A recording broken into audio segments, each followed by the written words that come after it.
Oh, we should probably get ready to get this show on the road. Hello, hello, one and all. Happy Sunday. Hopefully you are chilling and killing in this wonderful heat and not dying to it instead. And we've got a fun occasion ahead of us. Maybe this is just the history, the pattern, the future that is upon us, because we just ran day number 1 of Ascending Kingdoms. Custom CIVS, 4 completely brand spanking new CIVS in the hands of some of the absolute best in Age of Empires 4. And once again, when you put competitive action in the hands of some of the best, what do you get delivered? You get delivered Canadian dominance. That's right. When we look across the brackets, we can see what we're going to be heading into here. A Wham Puppy Paw showdown. A best of 7 between our 2 best here in the Ascending Kingdoms. They're already prepping in lobby. 4 CIVs to work from. We have, of course, got the Scandinavian, the Vietnamese, the Persians, and the Polish. And sometimes we also have my Windows alerts intruding unwelcome. But you know what? I think I've got someone ready on the line. Let me just check in with my boy Lidical to see if he's ready to go. Because we can't do this alone, right? We've got to bring someone on the mic. Once again, also, just a reminder, yesterday we did mention about the HelloFresh sponsor. It's still active. You can still take advantage of it. It should be available to work with my code throughout the month, so definitely jump on that while you can. Same on the AMD side of things. We're still active with them. I'm going to be talking to them later next week about maybe extending, doing another deal, so we'll see. But for now, let's start focusing on the action, and let me go ahead and get Lida Chad on the line. Let me turn the music down as well. 1 second, actually. Give me... Whoa. So something's lagging up my PC.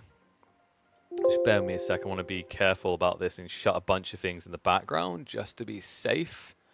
Because that was weirdly laggy. But I think we should be good. All right, so let me go ahead and bring him. When is Marine Lord playing? After we qualify a player for our LAN finals of Ascending Kingdoms. See, I did. It's the theme now. That's what everyone wants to do with their tournaments. Lydia, you there? Yes, I am. Hello, hello. Time is upon us. I was just hyping up. We've got the Canadian bros. Maybe a pattern emerging here. Maybe after October, we'll just realize that Marine Lord needs to retire, and it's now time for the Canadians to rule over Age of Empires. Well, maybe. It's definitely a bit of a pre-show to King of the Rockies coming up next weekend. That's true. Well, there's a high probability there, most definitely, that it's going to be a Canadian showdown in the finals. The NA lads are going to try to do their best, but there's no denying that right now, 2024 seems to be the year of the Canadian Bear.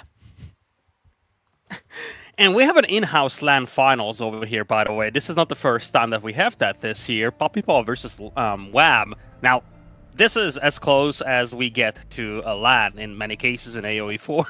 Yes. Funnily enough. Luckily, like, the inbuilt lag allows us to kind of get away from this in a normal lone line environment. But of course, these guys being in the same room, they'll be wondering, why can't we just host on a local server? Can that be an option, please? Oh, don't forget to hop on so I can invite you to the group, by the way. Oh, yes. I'm still not used to the fact that I have to observe games myself. You've been pampered, mate. That's the problem. The high expectations. It's going to be... No, you know, I'm just set up for success by the crew that I work with. That's how you got to phrase this. Got it. Yeah, you should in order for me to shine in my role as a color caster like I always do, I need that supporting cast to lift me up. That's very selfless of you to say, but now it's very selfish because all of a sudden Cal's going to have to install double doors to replace his singles so you can actually get out with a head that big. But congrats, you done that to him. Yeah, we have. All right, send me an invite. Maybe we'll be able to get to a stage where we can afford to bring our own observers eventually. I sent the invite across. We should be getting underway. The boys were holding lobby, and I think they did just kick theirs off, so it should have a slight delay. You in? Well, you haven't sent anything yet. I've sent you 4 invites, mate. You're not even online. You're one of those people, aren't you? There we go. No, it took some time for the game to boot up, okay? Oh, okay. So what you're saying is you need to get your hands on some AMD CPU and GPUs to improve. Yeah, this is my Intel PC, so maybe that's the reason. There you go. It probably doesn't help that this is installed to a hard drive, not an SSD. Yeah, that does that toasts it a little bit as well. In fact, let me update the score overlay because we were on best of 5s yesterday. I just remember I need to put that to BO7. But no, this is gonna be an interesting one actually. And the funny thing is, like, you know, I know a lot of people like the later phase of the game, and that's a beaut for you guys because what you need to realize is compared to the old Spanish bros, the Canadian bros, when they go up against each other, don't GG fast. They have, I think, about double the average game length compared to Lucifron and Vortex when they first see each other. What's the rush? Yeah, you know, right? oh, like there's a 1% chance. We can still do this. What's the first map that we're playing, by the way? Oh, we're going to be playing on bridges. Yeah. Okay. So you're loaded in with me, right? Because you did join the group in time. What do I need to leave? Did you not join the group in time? Well, my game told me that I don't have the proper mods. All right, so... one sec. I'll pull out. There we go. Here's the thing. To me, their game is not observable, so that's why it's a little confusing. Yeah, that's okay. I've invited you again. Did you download Bridges? I have no idea. All this pampering, man. You never have to download your own mod. Yeah, Bridges, the map.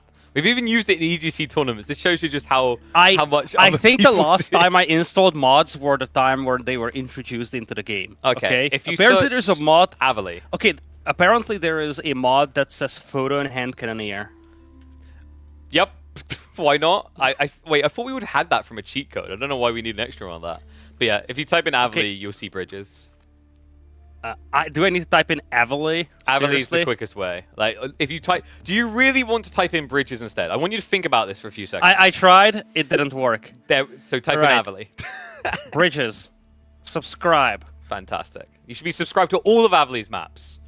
It's like, dude, him and Biddlin have a baby. They'll create the best maps ever in an RTS.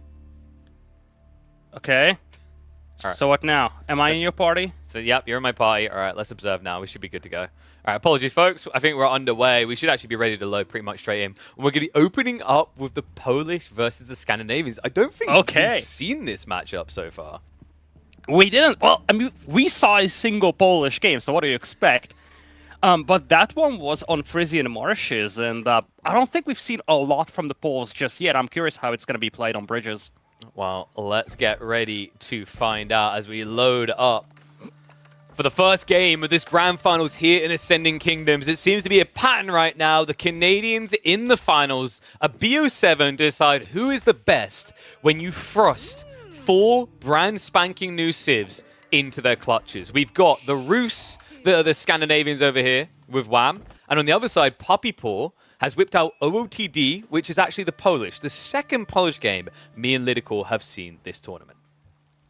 And unlike the first one we've seen, which was between Puppy Paw and B, if I recall correctly, that map, Frisian Marshes, and the Civilization matchup against the Persians wasn't really good for the Poles. This one could be really good, though, because one thing that the Scandinavians do not have to start with are spearmen. And with the Poles, you can get some bonkers combos out for your early game. We've actually seen some of that in the B game. I'm still very, very hyped for the use of the Jagiellonian University just to get yourself that extra plus 12 charge. But I feel like if there is ever a time for you to open Winged Hussars, this is exactly the Civ matchup to do so in.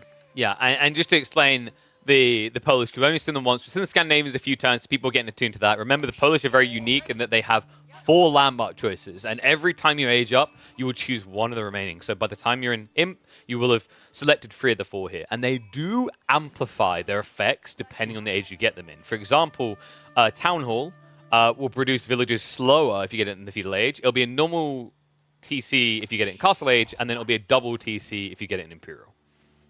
Yeah, in a way, it's a Palace of Swabia when you Imperial, or when you go to Imperial with it. A little bit weaker, right? Because Palace of Swabia is free. Obviously. Free. I mean, Swabia is absolutely busted of a landmark, but it's probably as close as you get to that.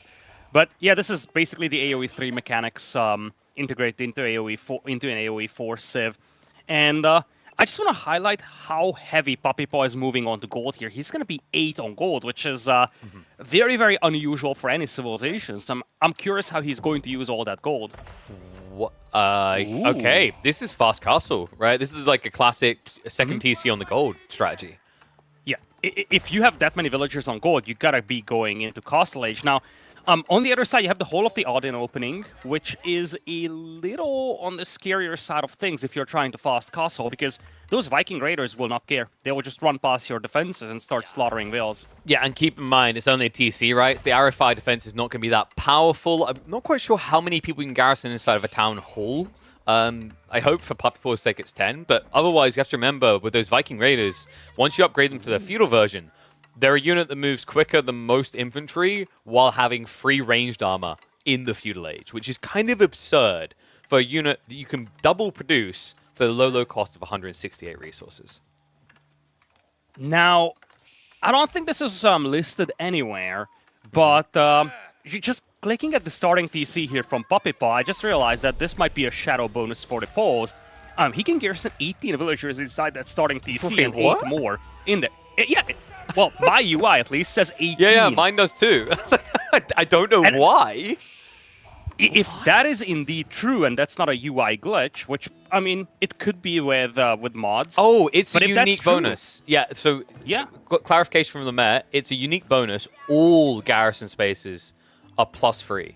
So I believe an outpost that's what I as well as suspected.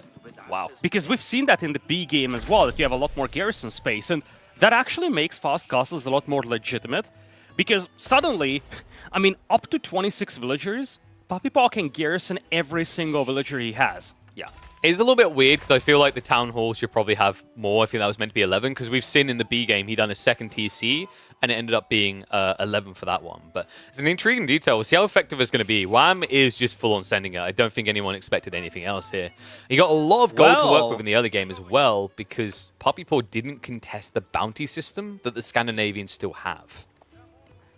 This move from Wham reminds me to what we've seen in the Beastie set. I don't remember. Was it Wham or Puppy Paw who played Beastie? I think it was Wham versus Beastie, and we learned a harsh lesson there.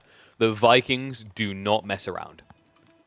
Yes, and what we've seen there indeed was that early Viking Raider opening, but not a super aggressive one. Just a couple of these guys coming out, kind of to put some pressure on the opponent, but then it translates into a second TC build, and it kind of turns into that swarm of Viking Raiders a little later. But if you only have a handful of Viking Raiders, even just 1 or 2 Winged Hussars will make minced meat out of them. But we've got that 2TC build coming again.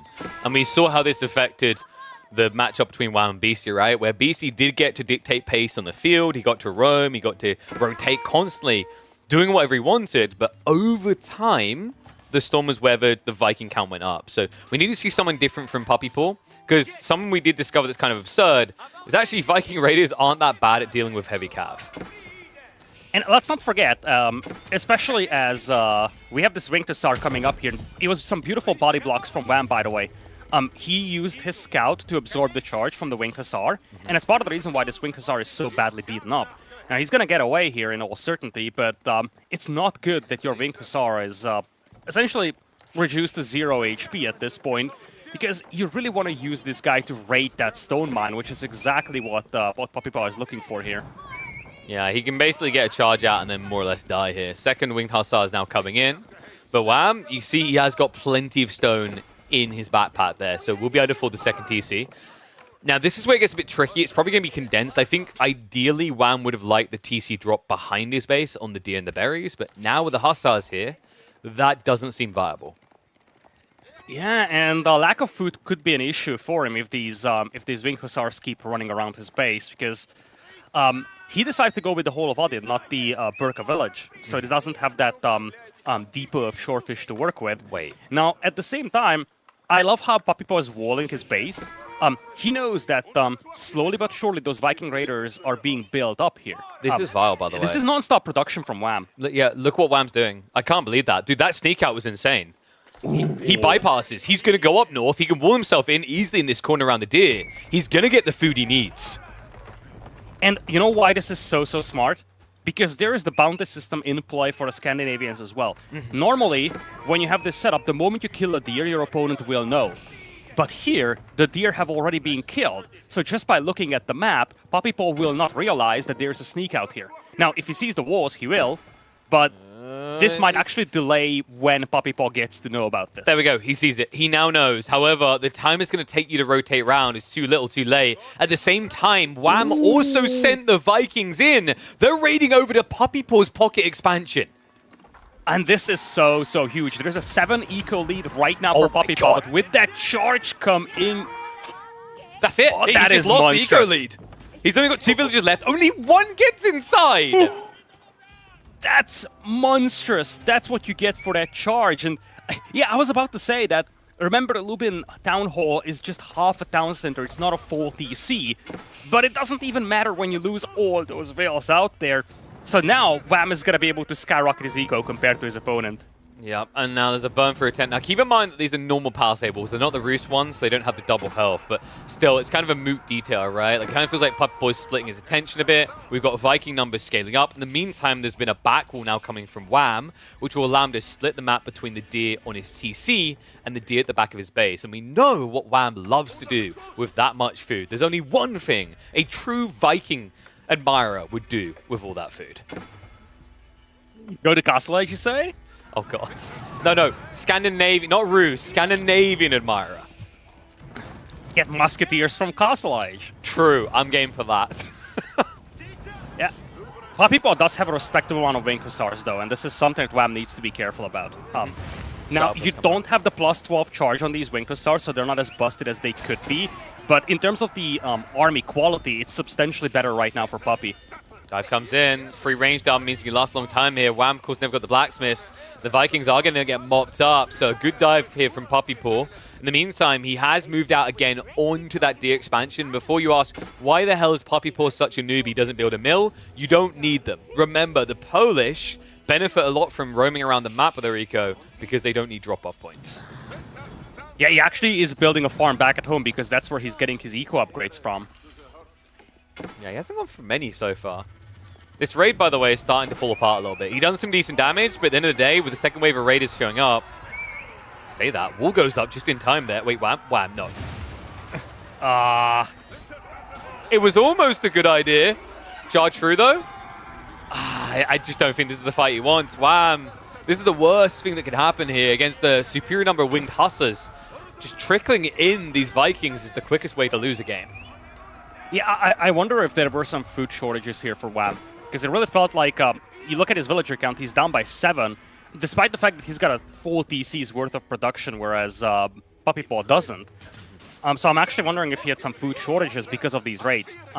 Even without the villager kills, Puppy Paw was able to idle out the villagers on this expansion for quite some time, whereas now Puppy Paw's eco is completely untouched. And gotta say, I love these walls on the left side from him. It's a nice low touch. It's a reasonable investment to make sure that these Viking Raiders can't surprise you, because, as we've seen, if those Viking Raiders ever get to your eco will be gone. I think that's the catch as well. I wonder if Wham would have been better off just heading into his opponent's eco instead of continuously trying to contest this winged hussar clump, right? Because, like, we've seen that Vikings can beat heavy cav, but it does require scale, and that doesn't seem to be coming together for Wham. Yeah, and indeed, you look at Wham, his starting TC is idle. He's had some considerable idle time. He is getting textos now, seeing all these raids coming together, but at the same time, Puppy Paw is leveraging this distraction, this diversion, to get the boar for himself. And now he's up to 12 Winged Hussars. But let's not forget, if he gets to Castle Age and goes for the Lubin University, these Winged Hussars will become true monsters. Could be big. Vikings, in the meantime, need to stand their ground. He hasn't used the charge to run through them here. Puppy Paw just sticking to his target. Now, keep in mind, we still do not have the undermesh. The primary TC is going to hurt more. Charge is going to go through the other side. It's essentially trample for infantry. But still, once again, Wham is kept down in the muck when it comes to army count. Puppy Paw now doubling him in that department where it matters. A lot of these Winged Hussars are heavily damaged, though, and I don't know if Puppy Paw actually wants to risk them. Now, this is big. Villagers have to make a quick gate here to get away. This could have been very, very nasty here for Wham, but he does get away. Has to idle all these villagers once again, and all the timing to go back is terrible. Shifting around now, he might be seen. Puppy Paw, there it is! A freebie! Textile should at least keep most of them alive, but still heavy chip damage done. And a bigger liability for Wham in a game where he's already falling behind on economy. Yeah, that's 9 villagers idled out of the 38 he has in total. Viking Raiders are now coming to react to it. And Poppy Paw, dude, he's of one mind, and he finally is fixing the issue. Undermesh is now on the way. In the meantime, Trample Through is at least going to take down a few of the Cav units. But Wham, it just feels like his attention is being drawn to too many places at once here. A lot of these Wing Stars are now either very banked up or pretty much dead. But at the same time, it's worth it for Poppy Paw to sacrifice these guys because the eco damage he's doing is massive. Look at all these villagers just running around headlessly, really trying to avoid these Wing Hussars. And new waves of Viking Raiders are coming in, but they're just being picked apart in small groups. And behind this, Poppy Paw still has a second wave coming in. He's about to hit the wood line, and he's banking up a lot of food for Castle Age as well. Now, you already done this once, went on the east side, went on the west side at the same time. It's just relentless at this stage. I mean, I think actually just scaling Winged Hussars would just win him the game. Castle's probably a little bit easier, but realistically, Wham just doesn't have the time to gather, to get an army together. In fact, he's so desperate, his villagers are standing their ground to A-click and just getting butchered by the Hussars. Yeah, this has to be game here. That's it. It gets called. Game number 1 will be going the way of Poppy Paw, showing just how potent the Polish can be. It was an interesting build because in many ways, I would have felt that going for the Lubin University and getting your charge bonus or even biology for these Wing Hussars would have been worth it a little bit more. I don't think this game really revolved around that extra villager count Poppy Paw has gotten from the TCs. In fact, I would dare to say that you know, most of that was offset very quickly by that Viking Raider raid. Mm-hmm. So I really wonder if this build actually works equally well or maybe even better for Poppy Paw with the Lubin University. But one thing to highlight here for him is that he used these little pockets of ecos very, very well. All the hunt, the boars whatsoever, and that's what kind of fueled his mass production of the Wing Hussar here. Yeah, and you know, for those wondering how are we drafting, how has this happened, it is a pick snipe system. So each time these players are picking 2 civs and one's being sniped by their opponents, which is why we're actually going to see Wham try again. He's going back to the Scandinavians, this time for Dry Arabia, and his brother has chosen to go to the Persians, which people are starting to wake up to, man. Like, you said it yesterday, it feels like the most complete civ, and at the same time, it almost feels like the most powerful civ. I would say it's versatile. Mm-hmm. And so far, it very much seems like Poppy Paw is going to be like, okay, we're going to leave Scandinavians for a later stage. I actually wonder if... or I actually wonder what the mindset is when it comes to picking civilizations here. I don't know if Poppy Paw is saving Scandinavians for a later stage because he thinks they're powerful as well, or he doesn't regard them as highly as Wham does. Oh, by the way, I invited you, remember? Gotta leave that lobby. Oh, so. I need to manually quit. Oh my god, I have to press buttons? No, because if you try to quit immediately, you're prompted that this will make you leave the party. And I'm like, it's I so want to weird. leave the party. I know, it's so weird. You know, it's like... Honestly, right now, like you're like, oh, I have to push buttons. Oh my god, I'm so used to the the buddy bot in Stormgate doing everything for me. What is this game? No, I was like, well, you have to leave the party to exit the game, so might as well just wait for KP to do it, only to realize that that's not going to be the case. But we have a game number 2. It tilts me so much, but yes, we do indeed have a game number 2. Let me just get the score on the right side, because I know how this crap goes. It is going to be... Slap a point up. Did it go to the right place? Yes, it did. All right, let's get underway then. Because it's time for game number 2 of the grand finals here in Ascending Kingdoms. Poppy Paw off to a swift lead. Wham kind of being left in the dust, but he says no. Experimentation not done. Scandinavians is still number 1 as he tries it for a second time, while Poppy Paw dips deeper into that pool of 4 custom brand new civs. And as much as we talked about, you know, the matchup of the Poles versus the Scandinavians, it's an interesting one to look at the Persians as well. I think this was the very matchup that Wham played against Beastie in the decider game of yesterday's semifinals. Yeah. And that's where we learned that the mechanics are a little janky because when you look at the Mace Horsemen from the Persians, they get bonus damage against light range units, siege weapons, and heavy units. But the very type that the Viking Raiders are, which is light infantry units with a decent amount of ranged armor, Yeah. that's not something that the mace horsemen get a bonus damage against, and neither do the Savar. No, it's quite interesting actually. The Savara in particular, one of the big issues there is like the bonus damage, the fact they're reliant on charge.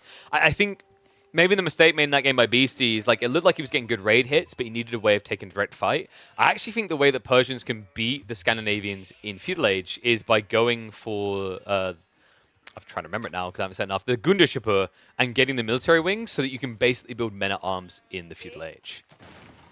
It crossed my mind to say that, but at the same time, my concern with the men-at-arms is that you're playing catch-up, because your men-at-arms will always be slower than the Viking Raiders. So I think if you're Wham and you're facing men-at-arms, you just dive the eco and start slaughtering vills. I actually wonder if it's better to just go either Savar or maybe even Mace Horsemen, but probably Savar, and try to replicate what we've seen in the previous game from Puppy Paw. Because I think what we've seen there is that Viking Raiders are horrendous when it comes to defending, and because you don't have spearmen, Scandinavians struggle very heavily against these heavy cavalry raids. And as much as you could do this with Winged Hussars, you might be able to do it with Savar. And you can actually see that the mindset might be somewhat similar here for Puppy Paw. It's the DC landmark, the Rutkan Castle. There is a big difference, though. This landmark produces villagers at a double cost, so it's going to be difficult to afford going heavily into cavalry and continuously pushing villagers as well. Yeah, and this is cool, by the way. So Puppy Paw, he actually began this game in a very interesting way. The Scandinavians still have the Roost bounty mechanic, so you still get gold from killing the guy units on the map. Now, what's interesting about that is that the Persians start with the spearman, the Zamnindar, that is also a builder. So what Puppy Paw done is he started running around, killing wolves, killing deer. Deer especially is super effective because the spearman has 5 damage, and deers only have 5 health. And this one is a change-up. I think the whole of Aden was cancelled based on the foundation from Wham. And now he's going for a Burka village. We could still see him pushing Viking Raiders, but this is a fundamentally different approach. The Hall of Aden kind of allows you to just flood those units a lot quicker and really play aggressive, whereas the Burka village is more about sustainability. And it's going to be more about being able to afford non-stop production at full price. But it also allows you to have a little bit more flexibility, and Wham is going on to stone, so maybe we're not going to see that many Viking Raiders, and we're just going to see a pure 2 TC play here. It makes sense. Your opponent has a second TC, just a worse one. And can you just tell me what the other landmark is that the Scandinavians can get again? The Hall of Aden? Yeah, just that one more time. Why? It's Odin. No, it's Aden. No, Odin, because it's not an odd one. Aden. You gotta say it like you're 4, right? Almost from the Marvel. Odin, son. You know, you really got. No, it's like Aden. You know how Scandinavians are. Everything they say has to sound you don't really say manly. howdy mates. You say howdy mates. No, yeah, but that's American, and we're talking Scandinavian words here. It's fine. You can I'll get all the Scandinavian words right. You can get all the Polish words right. They should have hired a Scandinavian caster if they want Scandinavian casting, you know. Hey man, we might be able to get a Voldemort. I'm not sure if he's around right now, but he's coming for our jobs. But no, this is intriguing actually. The Burka village. At first, when I saw the Scandinavian landmark, I thought this would be the broken go-to one, right? But I feel like the more games we've seen, especially from Wham, the more I have become convinced that Odin's Hall is just broken. It's very, very powerful because Viking Raiders aren't cheap, especially for a unit that's fairly fragile, let's say against cavalry even. It's a 95 base HP unit, but it costs you almost as much as a horseman does. So having that discount on the whole of Odin, and of course having that double production allows you to A, build up your forces a lot quicker, and B, make it a lot more affordable. Yeah, and that second TC is coming in on the gold. So this is 100% a fast castle build, right? Like, usually when it's on the gold, you can tell. But the reason this makes a lot of sense is because Wham also now has that regenerating fish on the landmark. For those wondering, the most common comparison you give to the Burka village is probably the Madrasa for the Ottomans, where it just keeps spawning more and more food for you. And those are indeed shoreline fish, which means you have an insanely quick gathering buff, especially with the Hunter's Boon as well. Yeah. It's a lot better than the Madrasa. Side note here is that the model itself is somewhat smaller, so you can make your base extremely condensed, and it's very, very difficult for your opponent to harass this position. It gives you a very nice supply of food. Also means that you deplete your sheep a lot later, I guess. And I gotta say, I love this build from Wham, because you're up against 2 TCs, but don't forget, the Rootcon Castle, you have to pay double price for those villagers or Puppy Paw. So, despite the fact that Wham is a little delayed compared to his opponent, and that causes him to be down by 9 villagers, some of that is being offset by the Shorefish, and more importantly, you don't have to pay full price for these villagers.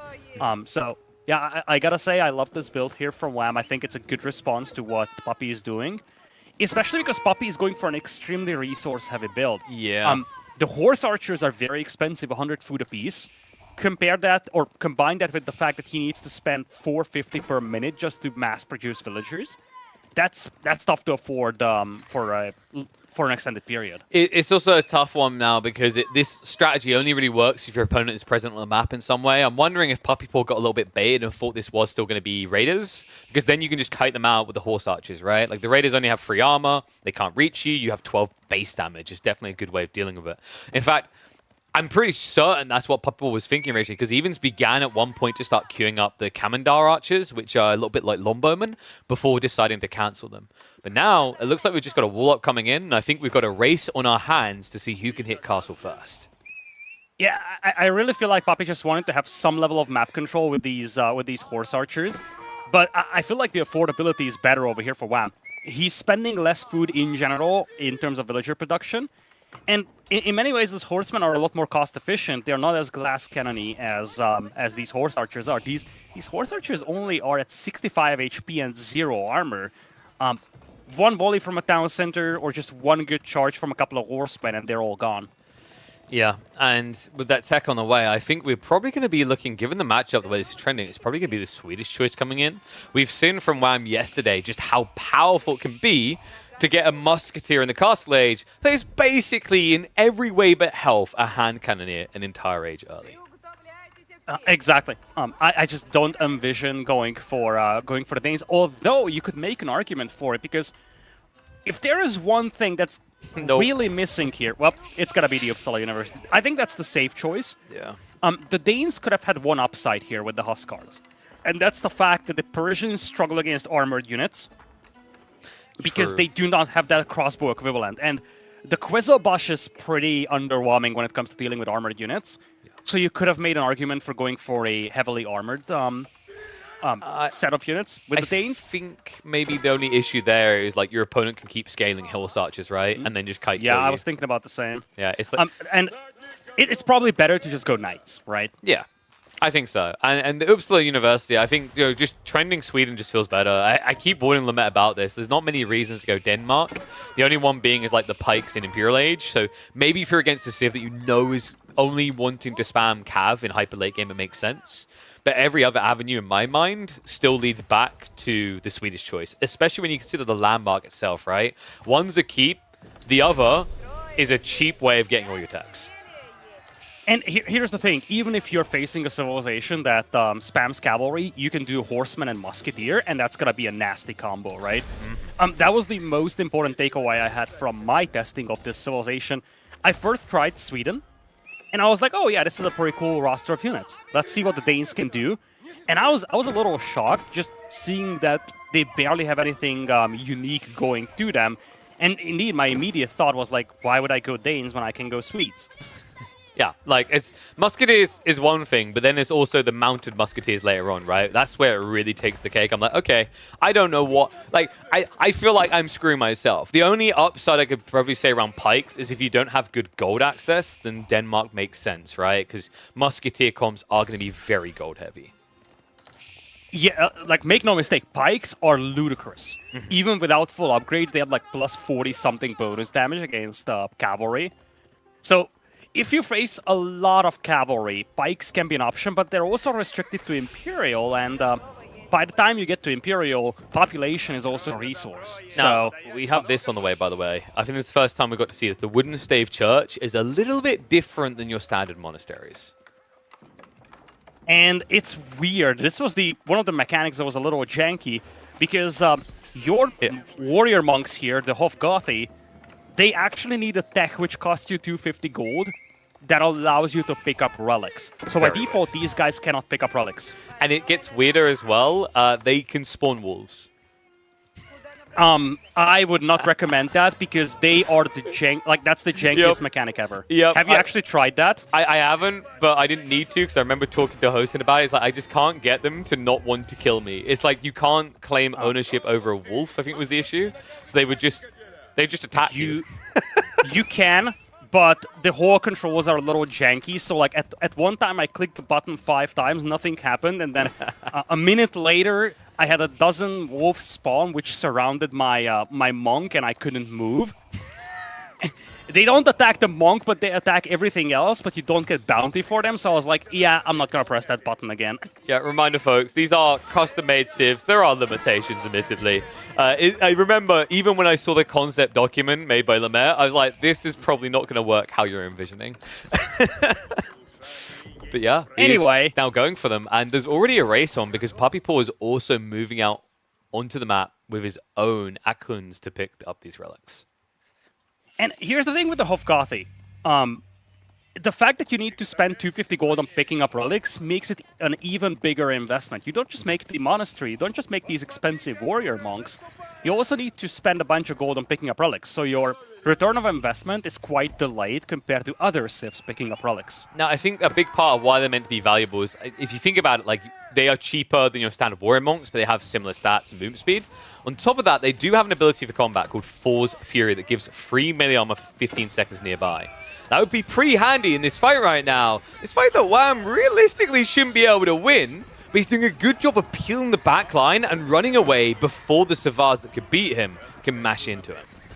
Yeah, he cannot take a direct fight over here. The Savars have bonus damage against these Lancers here, so they will just make mincemeat out of them. And these are actually Bavandit Savar. I'm just now realizing that he hasn't upgraded. Papipo hasn't even gotten the Safavid upgrade or the Turkoman Horse upgrade. His Savar are severely underpowered compared to what they could be. I think you mean they're severely underpowered, but yes, I agree. They are a little bit underwhelming, but that's the issue with spamming Knights and also going for relics. Where do you get this 500 gold? Yeah, it's tough. It's an expensive composition. It's not just 500 because you might as well want to get the Turkoman Horse upgrade. And this kind of buys some time for Wham over here. Love the walls from him, by the way, especially the ones to the north, because he's going to rely more and more on Musketeers, which are inherently very slow units. So he needs that funnel point. He cannot afford to have those Savar running around his base. Oh, and I think, did he go? Yes, he did. He went for Fieldworks. We've seen this from Wham before. This is insanely powerful, folks. It gives you the ability to build trebuchets with your infantry, but it makes the siege you build with infantry in the field 20% better when it comes to their damage output. An insanely powerful tool. If you ever wonder which sagas the Scandinavians took, you can just check their TC, and you'll see the ones they have. Actually, I think he'd done this last game exactly when he was against Beastie. He seems to really rate the Runestone network quite highly for the villagers. Yeah, here comes the Safavid upgrade, and this is going to be big for Wham. The question is, can he take this fight? Or I don't think he should take this fight here before the upgrades come in. It's only 15 seconds left to go, and that's one of the advantages of the Persians over here. Once you get that upgrade, every single one of your units are upgraded to Castle Age. So sure enough, it's a big price tag on that upgrade. But it also means that both your Savar and your Archers will be upgraded immediately. Yeah, once you're past 2 units in your comp, it actually pays for itself, right? Because vet upgrades are, I believe it's 350 if I remember correctly. Yeah, 350 totals, right? So if you've got Archer, Knights, and then you will go Men-at-Arms afterwards or Spears, it's actually more efficient to get your Dynasty than it is to pay for individual vet tags. And it's going to be Iron Armor. I'm actually a little surprised that Iron Armor is being prioritized over Turkoman Horse. Iron Armor is a powerful upgrade, but it's also a little bit more expensive than the Turkoman Horse. And I feel like when you have this combination of Savar and Archers, there is a lot of legitimacy in buffing up your frontline units, the cavalry, instead of buffing the armor of your backline units. Usually, yes, but if you look at the comps for both players, it's all backline, right? So I think realistically, in his mindset, he just wants his backline to last longer. Where I would say is very odd is that you're doing it in particular against Musketeers. If this was an archer, that's a surprising thing. Yeah, like if it's an archer fight, +2 armor is insane, right? But as a percentage of damage mitigation, you aren't even mitigating 10% of what you take with that armor upgrade. Exactly. And at the same time, if you think about it, who's going to absorb your opponent's musket fire? It's going to be the heavy cavalry. Now he's getting that upgrade, though, so it's not really going to matter beyond this point. But yeah, it was a curious choice to go for the archer upgrade first. Flash coming in now. Hand cannoneers are going to start to let loose. Mango shots also coming through. Mango's not going to be protected, though, by those hand cannoneers, and now retargeting coming in on that backline. Luckily for Puppy Paw, this 7-tower range allows him to keep his distance. Looks like it's going to begin to lead to a bit of a breakthrough here, but with a lack of front line, there's nothing to snipe the siege, and Puppy Paw is going to have to back away. And we just see how powerful those musketeers are and why Sweden is often the pick for players going into Castle Age. Musketeers in Castle Age, they're pricey, but they're immensely valuable, especially when you can couple them with Siege. Well, the awkward part I'm seeing here is that we actually have Steel Arrow being researched by Wham. Have we got an Archer switch, or has he just forgotten that Musketeers are gunpowder? I don't think... he's just going to go full Musketeers, and this is dicey for Puppy Paw here, because he only sees, like, basically half of the Musketeers Wham has. Wham's got 20 Musketeers out there. Each of those are 140 gold. This is like almost 3,000 gold on the field for him. Yeah, but look at what Puppy Paw is doing. From Musketeers. Puppy Paw is focus firing down these hand cannoneers. You have to remember, this is not your atypical hand cannoneer. 85 health instead of the standard 130 means you're actually not very tanky whatsoever. And now the second wave of Lancers is arriving at a perfect time to try and strike down this Mangoes. Hand cannoneer reaction should be able to snipe him out. All of a sudden, the front line of Wham is looking somewhat lackluster. Yeah, Wham jumped the gun over here a little. He went forward with the Musketeers without having the Mangonels support. As long as you have the Mangonels, Puppy Paw cannot do anything. So I feel like Springles would be a must-have for him right now. If he can snipe the Mangonels, though, the Archers would just annihilate all these Musketeers. I think this is insane, though, because someone we didn't, like, kind of process is we have to remember that 20% damage increase. I forgot you can build Mangoes. I thought it was just the Trebs you get. You get Mangoes as well. So this is like having a mobile Kurotai built in to your Mangonels. That's ludicrous. There is no way you should fight that. He's going to have to back away. I mean, Puppy Paw, he can skirt around these fights, but he needs an answer. We finally have a Siege Workshop being dropped. Springwalls are on the way, but now Trebuchets are in play. And you have to wonder, can Puppy Paw get a defense together quick enough to push away the siege? Wham's got a massive resource bank behind this. He could drop a keep up front. He's got 1,800 gold to work with. That's 10 more Musketeers. In fact, many of the production buildings aren't even working for Wham. So when he starts queuing units once again, there's going to be a second wave behind this. That's going to be tough to deal with. He has a really smooth farm transition on the way as well. He's got double deer stack he's still playing around and the berries, but he's already getting the farms, which means he'll have this smooth transition. It won't just be an abrupt end to the push. And that's the worry. He isn't even using the Burka village. Of course. Why would you use the food that is right next to you and better than a farm? I guess it's just too much effort, because I think you have to spawn the fish, right? Smurl does trade out. That's still one Mango that should keep Puppy Paw back. I don't like how aggressive Wham is with those Musketeers. Like, you could just see under that keep, quite a few dead bodies lying out there, and at the end of the day, the cost efficiency could still be there for Wham, or for Puppy Paw. These archers are substantially cheaper than these musketeers. So, as long as you lose 2 archers for 1 musketeer, that's a good trade still. Springles trading out. Archer's not able to get the final touch there. It's awkward, really, because Puppy Paw, unless he can wipe all the hand cannoneers, there isn't a realistic world in which he outpaces the siege creep of Wham. Yeah, Springolds need to be produced non-stop here by Puppy Paw, but that's exactly the case. Now it's 2 Springolds apiece, and you see the Trebuchet is being taken out here. I feel like Puppy Paw is holding this. The Archers also have 7,000 range compared to the Musketeers 4. Yes. So they grossly outrange them, and this is starting to show. Springolds keep away the Mangonels, and suddenly these Archers are just, again, annihilating this group of Musketeers. Whoa, boy, he heads in. But it's difficult to dive like this. Remember, these guys are not tanky. They're going underneath a castle landmark here. He's going to get pushed back. Numbers are just getting lower on the Musketeer count. And you know, the way to think of this matchup, this is very much like English versus Rus if you don't equate the siege. The logic being is Lombos can beat Streltsy because you just outrange them and the guns don't matter. We're seeing the exact same thing simply playing out an age earlier than what we're used to. I feel like Wham might be putting too much emphasis on the Musketeers here and too little on the heavy cav. Because recently, Puppy Paw barely had a couple of Savar coming out, and sure enough, Wait, what? No. that must have been a breakthrough. That's are you sure that might even just be the fog of war bug in the weirdest way I've seen? No, I think you can actually see the model of the wall being broken. Yeah, you're right. So someone broke through at one point and it wasn't rewalled. Well, luckily the hand cannon is there to react, so we'll be able to push him back. I've got a funny But that feeling means that the hand cannons aren't attacking. No, but I've got a funny feeling we're heading to Imperial Age at this rate. I don't think Wham's strategy is going to break through clean enough to make it worth the investment. It feels a lot safer to just play towards that late age. Now, he is making a pivot into Horseman, and this is what I wanted to highlight before that break-in. Musketeers are great as a backline unit, but against mass archers, that's not the unit that you want to go for.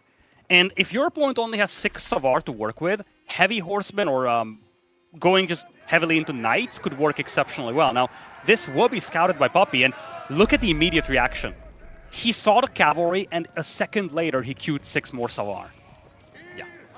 I mean, he needs something to buffer it. Well, one big problem here, though, is Wham is scaling more of these Hofkoffie. They are insanely effective. Plus 3 melee armor in these engagements is going to be critical, especially when you consider by going for the Savar, you only benefit when you're attacking heavily armored units. If your opponent does raw mass Horsemen, he's going to have a substantial amount of extra effective HP through the melee armor, but he's not going to suffer from the extra damage you get in return. Yeah, Wham is about to head to Imperial. Oh, cheeky raid. At the same time, side note here, the large gold vein to the north has been walled in by this long wall of Whams, and to the south, he has a keep on the large gold veins. So right now, he's got control over both major gold mines. Oh my god. And there is not much gold income at all here for Puppy Paw. Oh my god, look at the south side right now. Wham! Yeah. He's getting butchered here. The archers with the reaction. There's no knights here assisting these archers, which means the horsemen can run them through, the knights can clean up the villages, and Puppy Paw has an unsafe base right now. That was a great dive here by Wham. He realized that his opponent, Puppy Paw, was sending the cavalry to raid, and that means that there was no front line to this army here, and that's some really good pickups. Wham gets away with a bunch of villager kills, but even more importantly, he managed to thin out the count of archers and also distract his opponent while he was aging up to Imperial. And this is going to be the unique choice one. You can see at the Veerbrook, it allows him to get the upgrades quicker. So really important as well because it has some unique gunpowder techs, which makes a lot of sense considering most people are going to play into mass musketeers in the late game. I don't feel like Bastion Fort is still there. I remember talking about this before. Keep finishes just in time in the middle on that sacred site. Oof. Coming in clutch there. Puppy Paw now is about to get the bad news, though. He's about to be an age behind. He's not in a position to push and punish. Yeah, that's the concern, right? And here's the thing. Oh, yeah. Wow. It's a big concern at that. Puppy Paw knows when he's beat. GG gets called. 1-1 now on the board. Well, we've seen Scandinavians falling to the polls, and now Scandinavians getting back on track with this time around the pick of Sweden. And it really came down in a way to the map control that Wham had, if you think about it. It wasn't really that direct push that he had, but just being able to wall off the northern part of the map, securing that food to gold, getting a keep going on the other gold mine. The map control that he was able to get with those musketeers and lancers at the beginning, that's kind of what suffocated Puppy Paw in a way. Yeah, it's quite interesting, the pacing on this one, right? Like, we've seen how annoying Persia can be when they're given a little bit of time, but I love the fact that, you know, Wham didn't feel pressured by that. Sometimes we see players kind of rush react on that second TC, but I think what players have quickly learned about the Rudkin Castle is the inefficiency of it means you can technically quite often mirror from behind and not be out of the game. Love the fact that he leaned into that castle age as well, and I think we just saw another pristine reason why Sweden as a choice just feels so insanely good. Curious to see if that's going to change. I've got a feeling we're not going to see any Danish picks here. Maybe there is something good there. I've noticed, you know, like one of the creators of the mob was saying actually like Denmark is quite good. The problem I imagine is a lot of these players, when they're doing this practice runs, they're probably not reaching Imperial Age that often. Because it's a new Civ, a lot of things are being discovered and rushed, and Castle Age and Feudal Age is the focus. So for that reason, I'm expecting Sweden to be a continuing trend in this series. But up next, I believe we aren't going to have to see any more Scandinavia or Sweden. It's actually going to be a return to the Polish for Puppy Paw, and the Vietnamese coming out for Wham. Oh, now that's an interesting matchup. First time we're seeing Vietnamese in this series. Once again, what we're playing regions, right? So I need to get the mod. Oh, yeah. Oh, wait, did it boot you? Yes, it did. Just go download all the maps, my friend. All the maps. Sure. So whenever I launch the game, I have 2 hours to wait until all of the mods update, right? That's how I work, baby. Never less than Well, 100 that's mods. not how I work. What's the map called? Regions? Do I even have that mod? Wait, it's actually turned on. What? There's multiple regions, though. Of course there is, just to make my life even more miserable. You got it? There's more. I don't know. Like which of the Just regions am I download them supposed to have? both. That's what I done. Don't panic. Just download everything. Oh my god! Like first thing I'm gonna do once we're done with this is uninstall every single mod I have. I'm not kidding. Welcome to tournament life when you don't have vodka doing it. No, it's more than that, because when you have a given tournament and there is like a map pool, you just download those maps and we're done, right? Yeah. By the way, guys, if you do like it gets this... chaotic when you have 2 years worth of mods in there and you have random stuff like... and I do. I never delete them until they start getting updated. By the way, guys, if you want to actually help reward these players for taking their time to have a good time with these new civs, / donate, check out the page there. Apologies, Stream Elements is going to pop someone up as well. You want the one from Nightbot? There's a match arena right now, so you can directly contribute to the size of the prize pool to reward the top 4 players. You got the mod, though? Okay, I have the map. Nice. Right. You need to invite me, though, I think. Wait, no, you're in group still. It's loading now, right? Yes, it does. There we go, baby. We got it. We soared. I love it when the score gets even, because then I don't have to worry about flipping score in the UI. It's so refreshing. Yeah, it certainly feels that way. All right, I think this one's ready to pop straight in. Yes, it is. Okay. So, let's get on the way. Game number 3 of the grand finals here in Ascending Kingdoms. We're heading to regions. Wham to the south side is going to be on the Vietnamese. Puppy Paw returns to the Polish that served him so well in that first game. But this time around, I think he is going to have a fundamentally different game to play. In the first game, Winged Hussars... Oh, wait a minute. This is going to be a very different game from him. He's pulling 6 villagers to the middle, and we've actually seen this from him in game number 1 as well.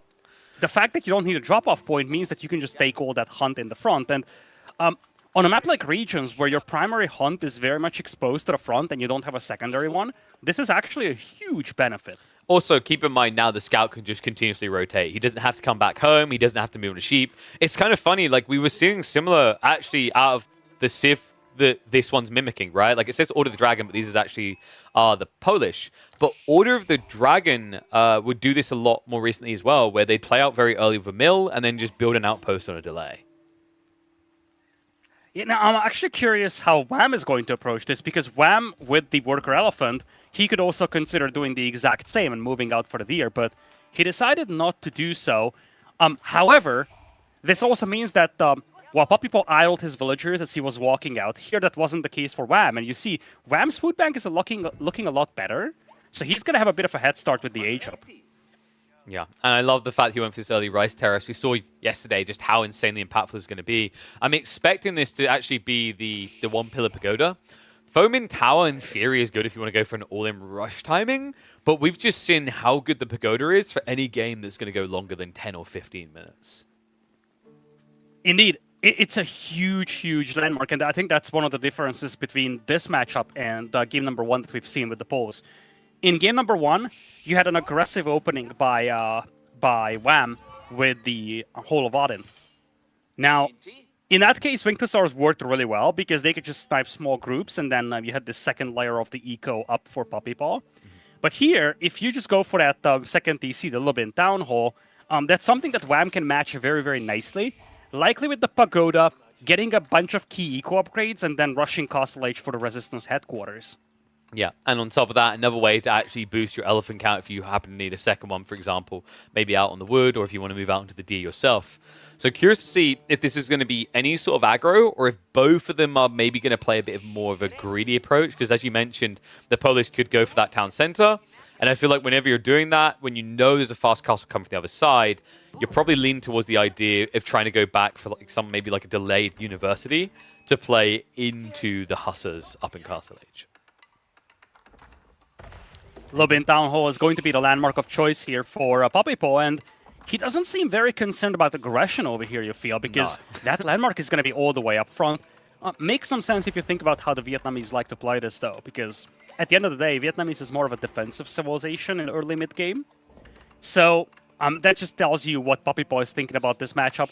I just do not know if this is the right way of approaching this, however, because I really get the feel that playing 2 TCs versus Vietnamese is not a good setup for you. The eco upgrades will kick in very quickly with the Pagoda for Wham, and he's just going to rush Castle Age. In fact, you can actually see that he kept 2 or 3 villagers on gold. He's likely going to move 1 or 2 more in there. And that kind of tells you that he is looking for an early Castle Age here. Yeah, I think this is going to be mass farms, and those farms are insanely effective, right? The rice terraces, they do cost 25 wood more than the standard farm, but you gather 30% faster from them. And as we've witnessed before, because of the speed at which the crops regenerate, you're very efficient on your positioning to drop off with. So yeah, this could get very scary fast, because we have to remember, although Poppypaw has an earlier second town center, that town center takes 40 seconds to produce a single villager. Once Wham gets his tech up and builds his Castle Age town center landmark, it will be producing every 20 seconds, while also hiding his entire economy from his opponent. Pagoda is going to be a little delayed over here, and now the major takeaway is that with that town center from Poppypaw, he's going to have a villager lead of some sort. Even though this town center only works at 50% speed right now, it's still a 2 TC versus 1 TC setup over here. At the same time, Wham is actually going pretty heavy into the rice terraces. Makes a lot of sense when you don't have map control and you don't have any deer to work with. But it's still an investment that's going to slow down his progress towards Castle Age. We should probably rename Poppypaw to FedEx, because he's looking to send it.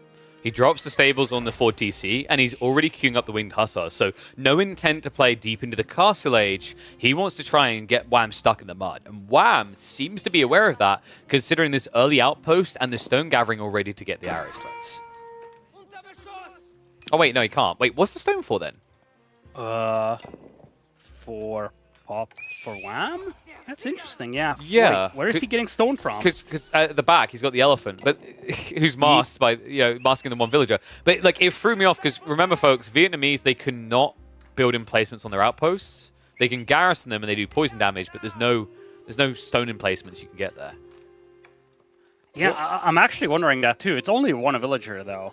Yeah, but why? Like, somewhat puzzling. A very slow TC? There is no reason to do that, because you're just going to go Resistance Headquarters, you know? So, like, maybe a stone wall? No, I don't know why you'd stone wall here. We never see stone walls. And you'd have to be Castle Age because of rules. Outpost rush maybe coming, it's a though. diversion. Maybe it's like a bait and switch, and he was just hoping that Poppypaw thinks it's a 2 TC build. Nevertheless, it's going to be a tower rush, though, and this is very alarming for Wham. He doesn't have the gold he needs for Castle Age. Now. He's running to the backside one. He needs to be fast about this, though. And Wham, keep in mind, he doesn't have wheelbarrow, right? So this isn't quick. Yeah. I'm not going to lie. I think he's dead. I actually think he's dead. Yeah. If he doesn't get to Castle Age, he's going to get outscaled in eco. But what was the intent here? Like, I'm still trying to rack my brain. Like, maybe the stone was a mistake of some kind. I can't figure out what this was about. Me neither.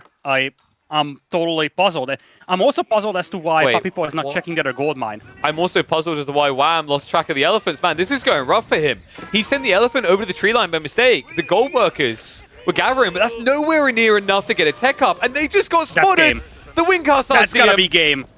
Spearmen are coming now. Maybe it buys him a little bit of time, but the Winged Hussar count is going up fast. In the meantime, Wham, the longer he's stuck here like this, the worse it gets. Remember, Poppypaw is essentially 1.5 TC right now. Well, and now villagers have to be pulled for the torching. The scout was taken out from Puppy Paw, so he's got limited vision to work with. But this tower is also being buffed up with arrow slits. And don't forget, Poles get extra garrison spots, and Wham knows it. And not just that, those Spinmen weren't even upgraded. Dark Age fighting against the Feudal Age Knights, never a story that ends well, and a good night early in the game, number 3, as Puppy Paw, once again with the Polish, gets ahead in this best of 7. This, by far, was the most puzzling game by Wham so far. The game plan was very clear. It just felt like Puppy Paw had Wham's number all along. The moment that tower came up, especially given how little gold Wham had in the bank at that time, you just know that things won't go well. Maybe if this is Dry Arabia and you have more food to work with, so you don't have to invest into farms, it's different. By the way, we're just getting confirmation. Apparently, Puppy wasn't supposed to pick Poland. Okay. So they both screwed up. Puppy Paw was actually sniped. He couldn't pick Poland, and Wham screwed up some way. So it's actually going to be a redo. It happens. So we'll get confirmation on that in a sec. I believe, have we got updated Civ choices then, if they can't pick them? I think we'll get confirmation from the admins. But yeah, it looks like there was a whoopsie daisy on the drafting. Yeah, that explains it. Because in that case, Wham was like, if Wham knew about this, then I really think that his whole idea was not to show anything, right? Yeah. You know what that means, though, guys? That means there's more content to come, which is why you should subscribe to the channel, because it means we've got more games, more potential ads to run, and I can't do anything about that because Daddy Bezos forces them upon my channel. So save yourself from the ad apocalypse, and we'll get ready for a remake of game number 3. For those wondering the journey that we took to get here today, quite a fun one. Actually, yesterday we saw BC versus Wham basically follow the scripture has been going along recently. B was being crafty in this experimental tournament, made it pretty deep, was eliminated by Puppy Paw, and you can see how the stories of some other familiar faces went earlier in the tournament. Fair to say the Canadians, I think they maybe took a little bit of time out to kind of scrim with each other and practice the matchups, which is quite funny when you consider you expect them to just be non-stop grinding and practicing for Wallalol later this year. Alrighty. Do we have a game up already? I believe we do. I'm now hitting the observe, so we should be able to go in. We'll see if it's ready straight away. Okay, so it is going to be... Huh?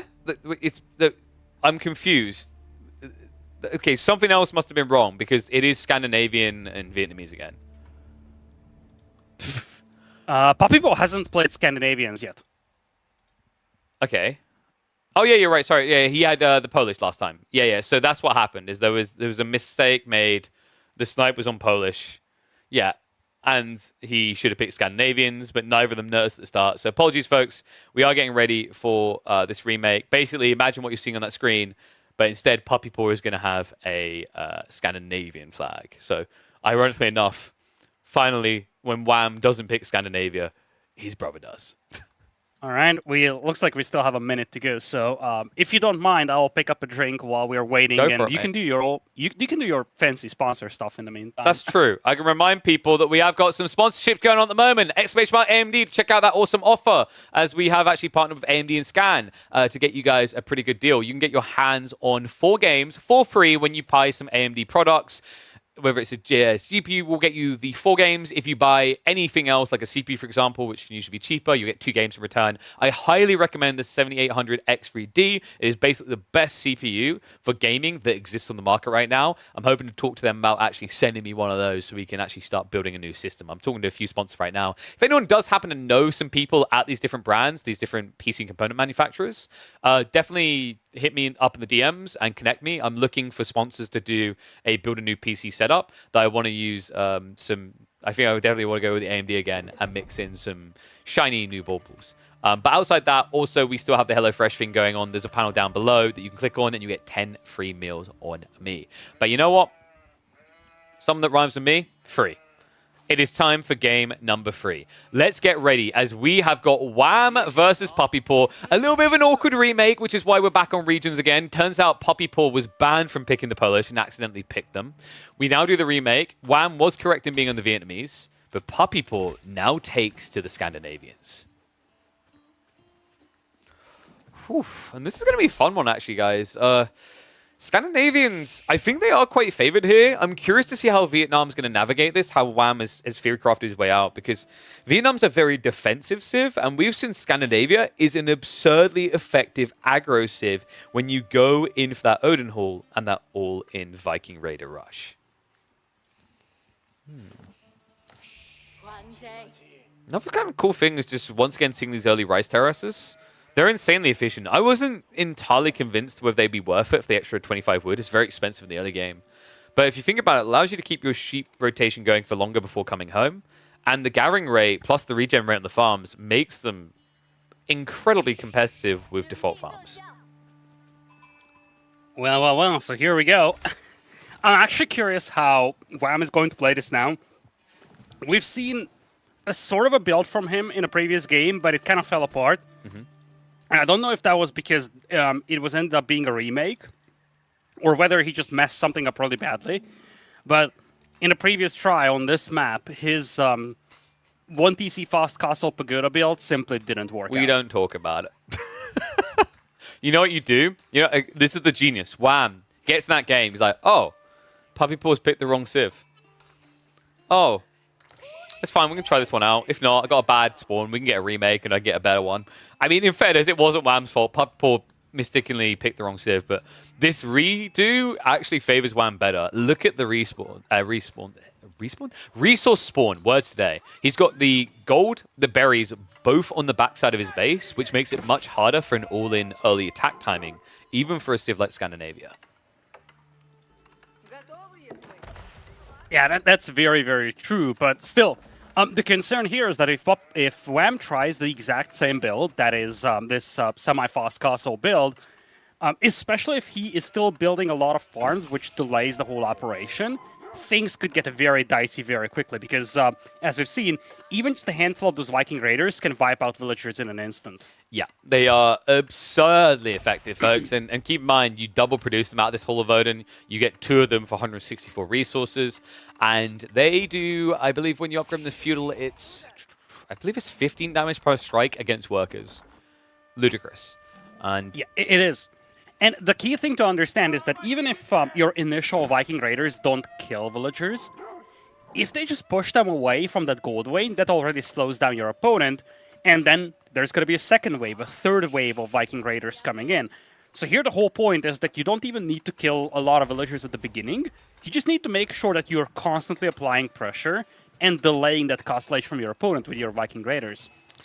And you can tell these two practice a lot together because Puppy Paws basically copy and pasted Wham's homework here. We've got the 2 TC build-up alongside the Odin Hall. Logic being kind of similar to civs that rush second TC with an aggro unit. Think something along the lines of the English, right? Where they'll get their king, but they'll be going TC.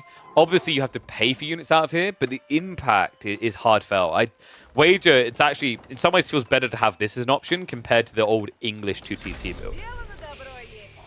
It's a really good combination because you have that aggression potential with the Viking Raiders, but at the same time, you can scale your eco. And you also have, because of that, the ability to non-stop produce the Viking Raiders from the Hall of Odin. Side note here for the Viking Raiders, they do not have a gold cost associated with them. So for a unit that's this effective killing villagers, 120 food and 44 wood for 2 of these is actually really good. Do we have the stutters? Yeah, we have. I'm going to pause for a few seconds. It's a little bit awkward sometimes. Apologies for that, folks. All right, we should be able to. Whoop, there we go. Get back up to speed. That wasn't a speed up, guys. That's just how fast Viking Raiders are. Absolutely broken. Yeah, now, the thing I like about Puppy Paw's setup here is that he's likely going to drop his second TC on the hunt. And that, A, secures him a lot of food. And B, it eliminates the need of making farms early game. Farms that Wham does have to invest into. Now, admittedly, those farms can be very efficient, but it's still kind of a painful difference here. It means you're not getting any sort of defensive units out. We do have Wham now leaning into the stables. Makes a lot of sense here. You can kind of go for the archers. I actually don't mind that idea considering how quickly your archers run, but they're very expensive. And you can't really go spim in here because remember, these Viking Raiders get bonus damage against light infantry. They will disintegrate a spear line. Yeah, Horseman by far seems to be the best opening against Viking Raiders. But this is not a good setup here for Wham if he needs to go into mass horsemen. For now, he only queued one, but every horseman he queues will delay his castle age, and that's going to allow Papipo to leverage that soon-to-be second TC a lot better. For Wham, he needs that castle age ASAP, because he wants to leverage the resistance headquarters. At the same time, because Papipo wasn't applying a lot of pressure with these initial Viking Raiders, Wham's going to be nice and cozy with just one horseman.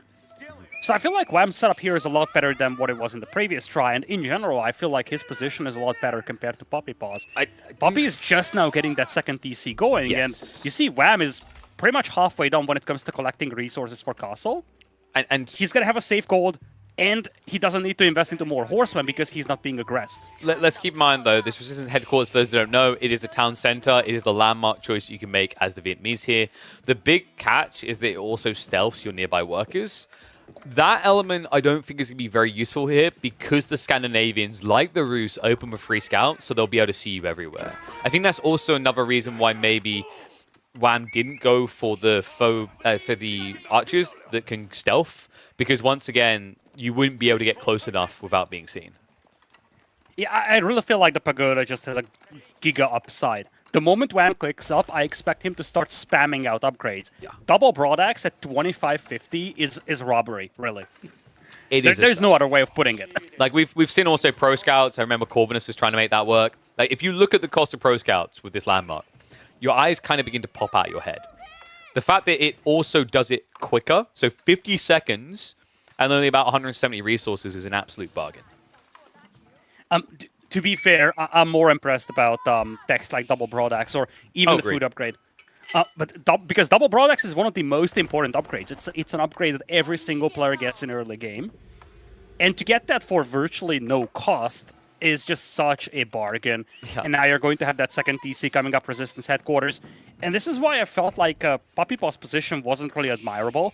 He only has an equal lead of 2, so I would expect that by the time this landmark finishes, Wham is going to be down by 4 or 5 villagers at maximum, but he's going to be in Castle Age. Now, that's quite a lot of Viking Raiders, though, and if Wham is unprepared, he could lose half of his eco here. He's only got one outpost up so far. He's rushing up the second.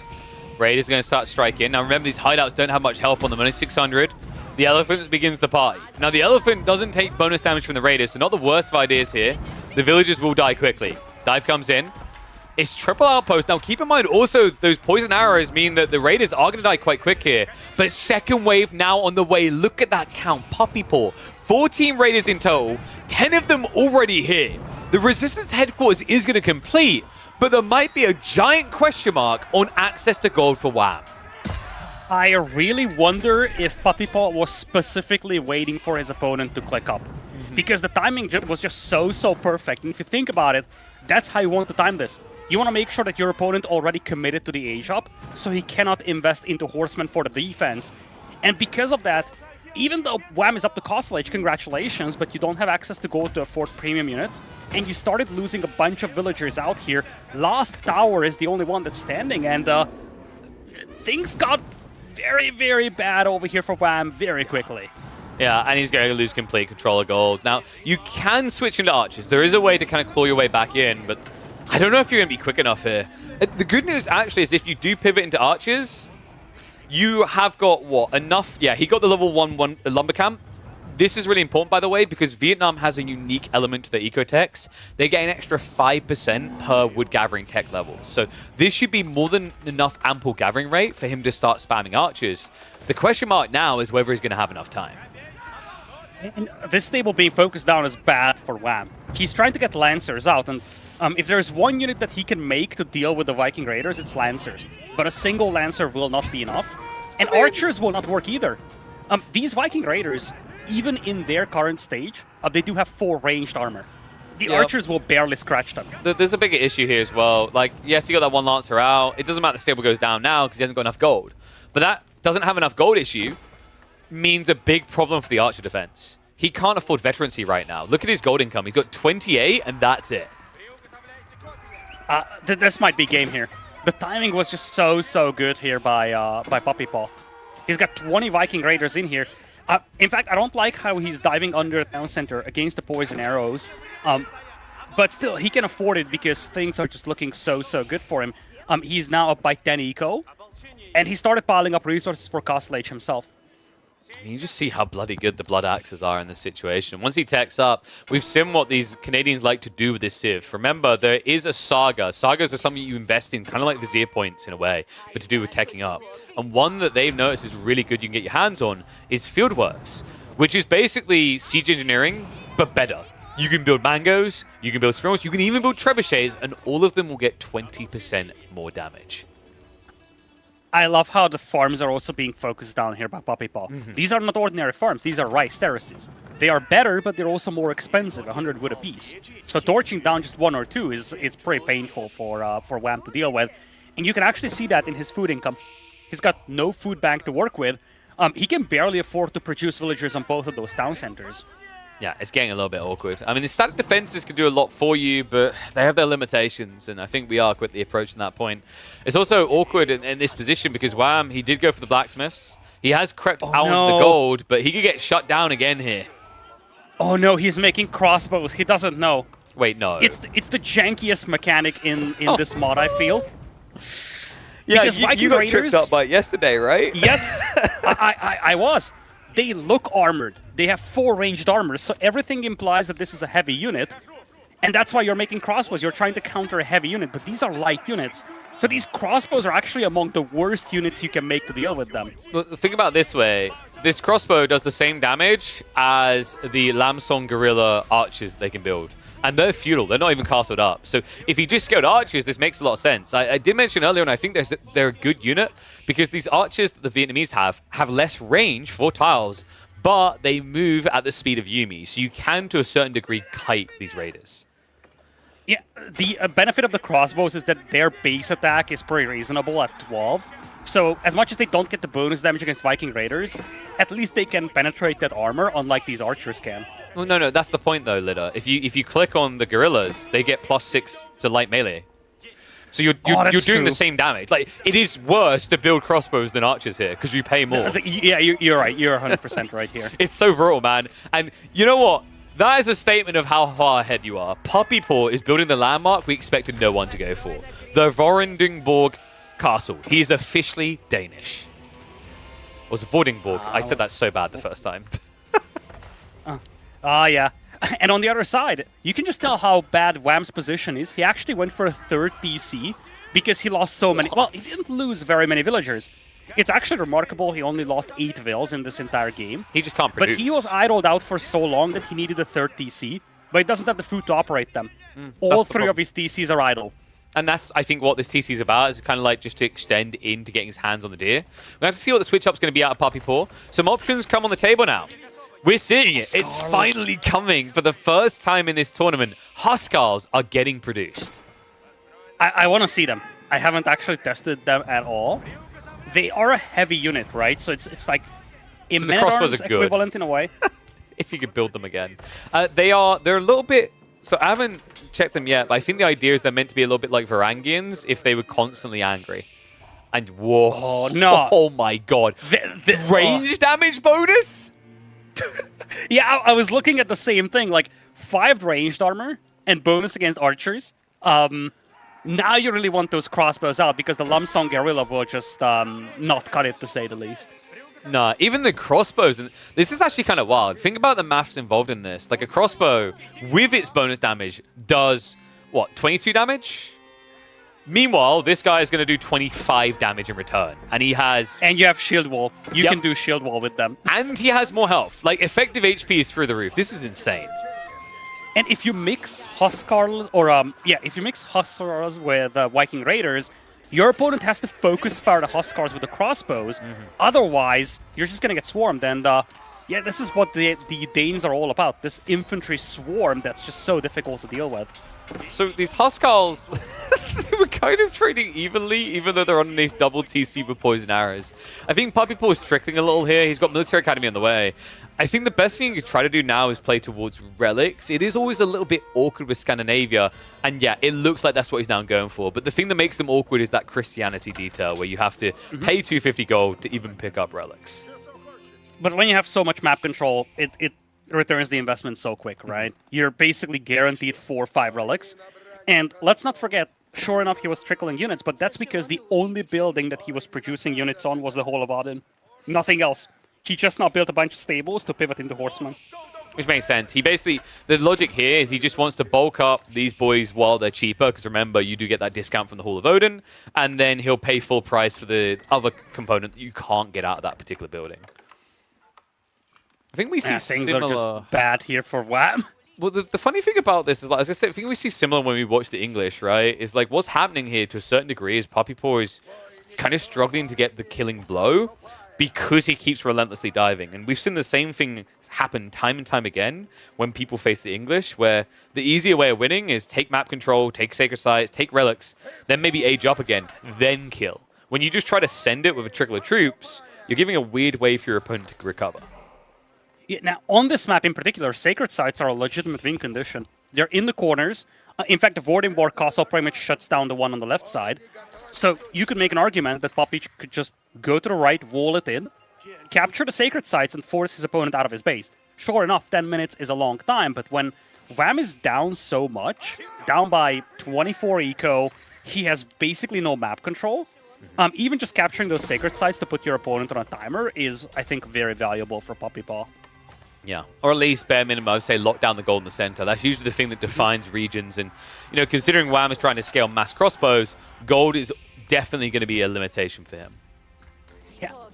I actually wonder what in-game model the Huskars are based on, by the way, because I haven't seen this kind of a... This is not the usual Varangian model with the two-handed sword. I think this It must be a campaign unit, right? Yeah, I think this might have been in the English campaign as well.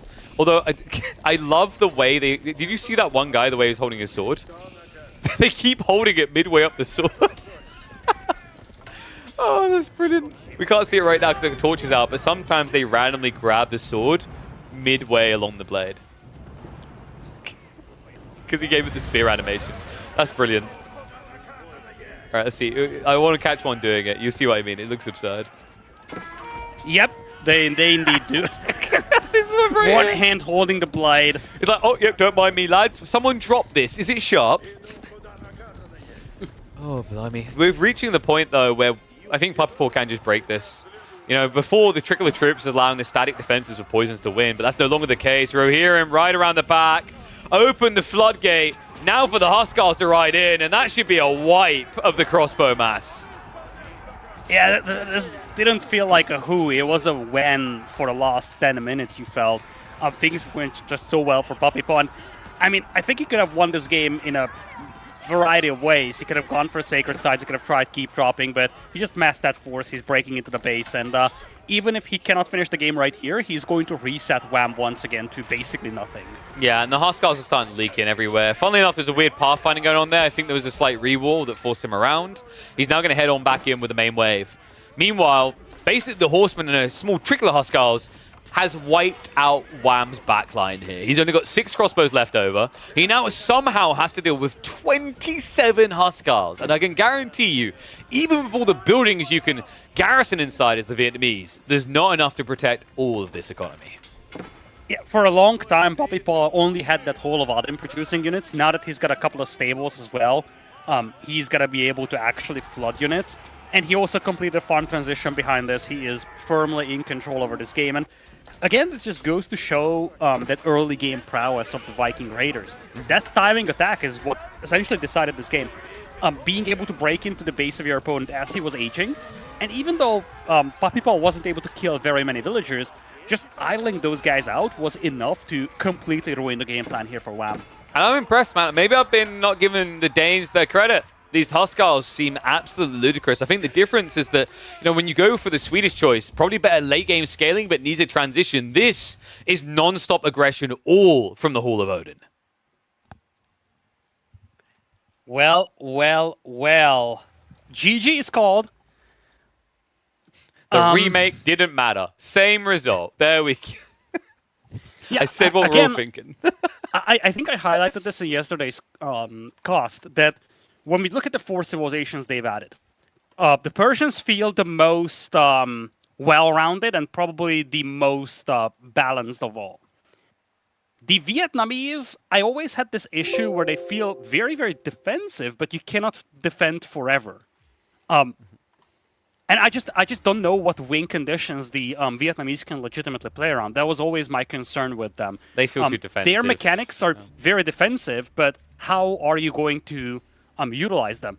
Maybe on a map like, let's say, King of the Hill, they could be legitimate, but on these classic open maps, I just don't see what Vietnamese can bring to the table that will win you the game. Especially in the current meta. I think like part of when Vietnam was conceptualized was back when the meta was a little bit slower, right? Now that things have really started to ramp up in pacing, I think you just got the situation where they get left in the dust. And this Civ has actually begun to thrive. We have a mirror coming up. Gorge. Persia versus Persia. And I gotta say, this is gonna be an interesting one, folks. In fact, we're already ready to hop straight in. The reason this is going to be interesting, as we flip this score, these two, I would say, are the best players on this custom Civ right now. Persia in the hands of the Canadian twins. No one seems to be able to slay these beasts when they've got this Delhi variant. Welcome back, One Lord, the Grand Finals. Puppy Paw now leading in this best of 7. We've got at least 2 more games ahead of us. And if you guys wanted to learn how to play Persia, this has to be the game to watch. I do not really know how you play a Persian mirror. I'm not gonna lie. It's an awkward one. It really feels like a French mirror in a way. But this gets interesting because here's the thing. You would think that, let's say, playing heavy into Savars and just kind of playing that heavy cavalry feudal age that we see in French mirrors could work. But then you have the mace cavalry, which do bonus damage against enemy heavy cav. So I'm actually wondering how aggressive these players will be. Maybe because you can defend easily with the Zamindar, the spearman type unit that you have, or even the mace horseman against Savar, that will prompt players to be a little less aggressive. And maybe we're just gonna see standard 2TC builds here, especially on this map where you don't have a lot of safe resources to start with. So, you want to know how it's going to work? It's time for an outpost rush. Yeah, forget everything I said. This was a classic. When Persia first came out, this was theory crafted. Hosen, even Deviously mentioned the creator of this mod, as one of his envisionments is this Zamindar, he can build outposts. He wanted to see that coming, and Puppy Paw now scouts it, but look at his wood. He's already spent, so he can't stop this from occurring. Cheesy build over here, and the gold for Puppy Paw is on the front, which is usually how this map spawns. It's one of the more predictable random map patterns, and because of that, you can play into these strategies consciously. On a map like Dry Arabia, it's a bit of a gamble whether your opponent has a front gold or a back one, but here it's almost guaranteed that you have a front gold for your opponent, so you can just go for this build blindly even and say, well, I know it's going to be up front, so I can go for this aggression. And Puppy Paw will have just enough gold to get the feudal age. Yeah, but what Wham can now do is rush an outpost between the berries and the gold, starving Puppy Paw of all critical resources. This spawn, for him, is cursed. He would have preferred to have had a split between his resources. This is so cool, man. You know, I don't think this outpost rush works in a lot of matchups, just because, let's say, for example, you try to do it against a Mongol player. Like, his spears are better. There are a lot of matchups where this type of play from the Persians is not viable. But in this matchup, when you know your opponent's spearmen are just as bad as yours, it does make a lot of sense. Yep. And at Tower Rush, now, that's going to be so very oppressive. And you can't really pull villagers against this. Like, that's 4 spearmen that you're talking about. I mean, they hit about the same as you do, right? They've got 5 damage, no 60 HP. But yeah, it's like the idle time, the fact that your opponent keeps spamming them because they're only 65 resources. It's just not a good trade. Yeah, it's not sustainable. Because for every spearman that you kill, there might be a new one. But for every villager you lose, I mean, that's a big hit to your eco. And if you have to pull 6 villagers and, you know, just fight in a melee for 30 seconds, a minute, that's going to ruin your economy quite a bit in early game. And I love this as well. Notice that Wham pulls back to the spearman. He's shoving the deer. On top of that, once he's shoved them in, these guys will help you build the landmark. They don't just build outposts. They don't just build Raxes. They can build anything, including your tech ups. And that's pretty big. I actually love how he's doing this. Now he's going to leverage the Zamindar to push in the deer. Yeah. We had some time to talk about this yesterday. Different units have different hitboxes with the deer. And Spearmen actually have one of the bigger ones, so it's a lot easier to push deer with them than it is with scouts. And as expected, it's going to be that Rudgun Castle. It's pretty much just created an insane second TC in his base here with the deer as well as the gold. Does need to start killing them, though. Yeah, this is a really good setup for him.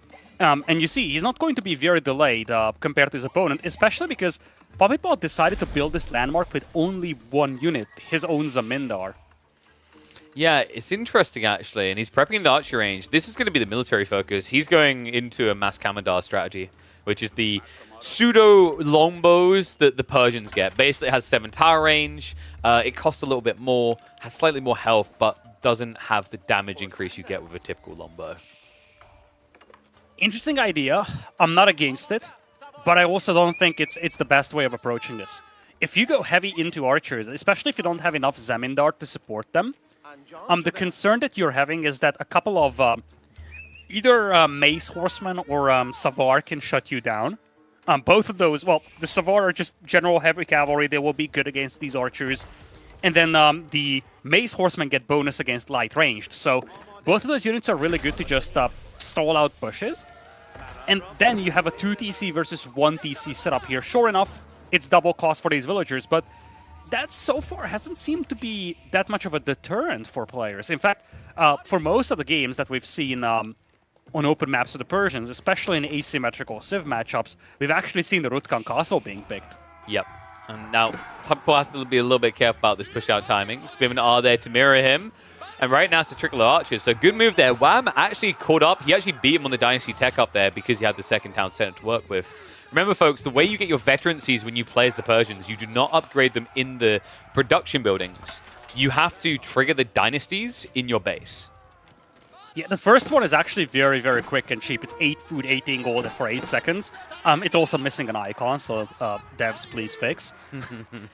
But yeah, it gets a lot more significant once you get to Castle Age, because that's where you have to start paying a bigger price. And if you don't go with the Nahir Castle into Castle Age, you actually have to spend a minute of your town center time in getting those. That's -3 villagers.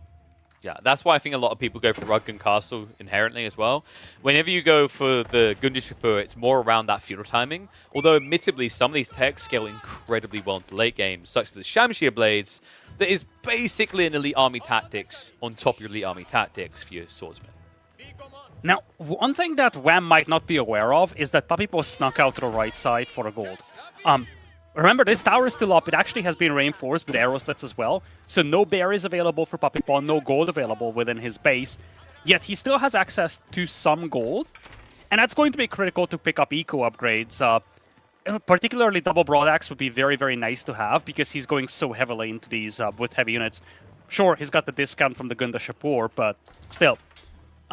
You want to have that extra production in because you're on a timer if you're playing Feudal Age aggression like this. And at some point, we're supposed to see a ramp push. Though, it looks like Poppypaw is moving on to stone. Makes me wonder if he wants a second TC. Quite possibly. No, it's just going to be arrow slits for a tower. Okay. I think you could maybe justify it from this position, but what I'd like more is just Poppypaw to get blacksmith decks. Like, Wham is now trying to mirror you from behind. We talked about how long it takes Rudkin Castle to really pay off because it takes so much more effort to get the villagers out, right? You have to pay 100 food instead of 50.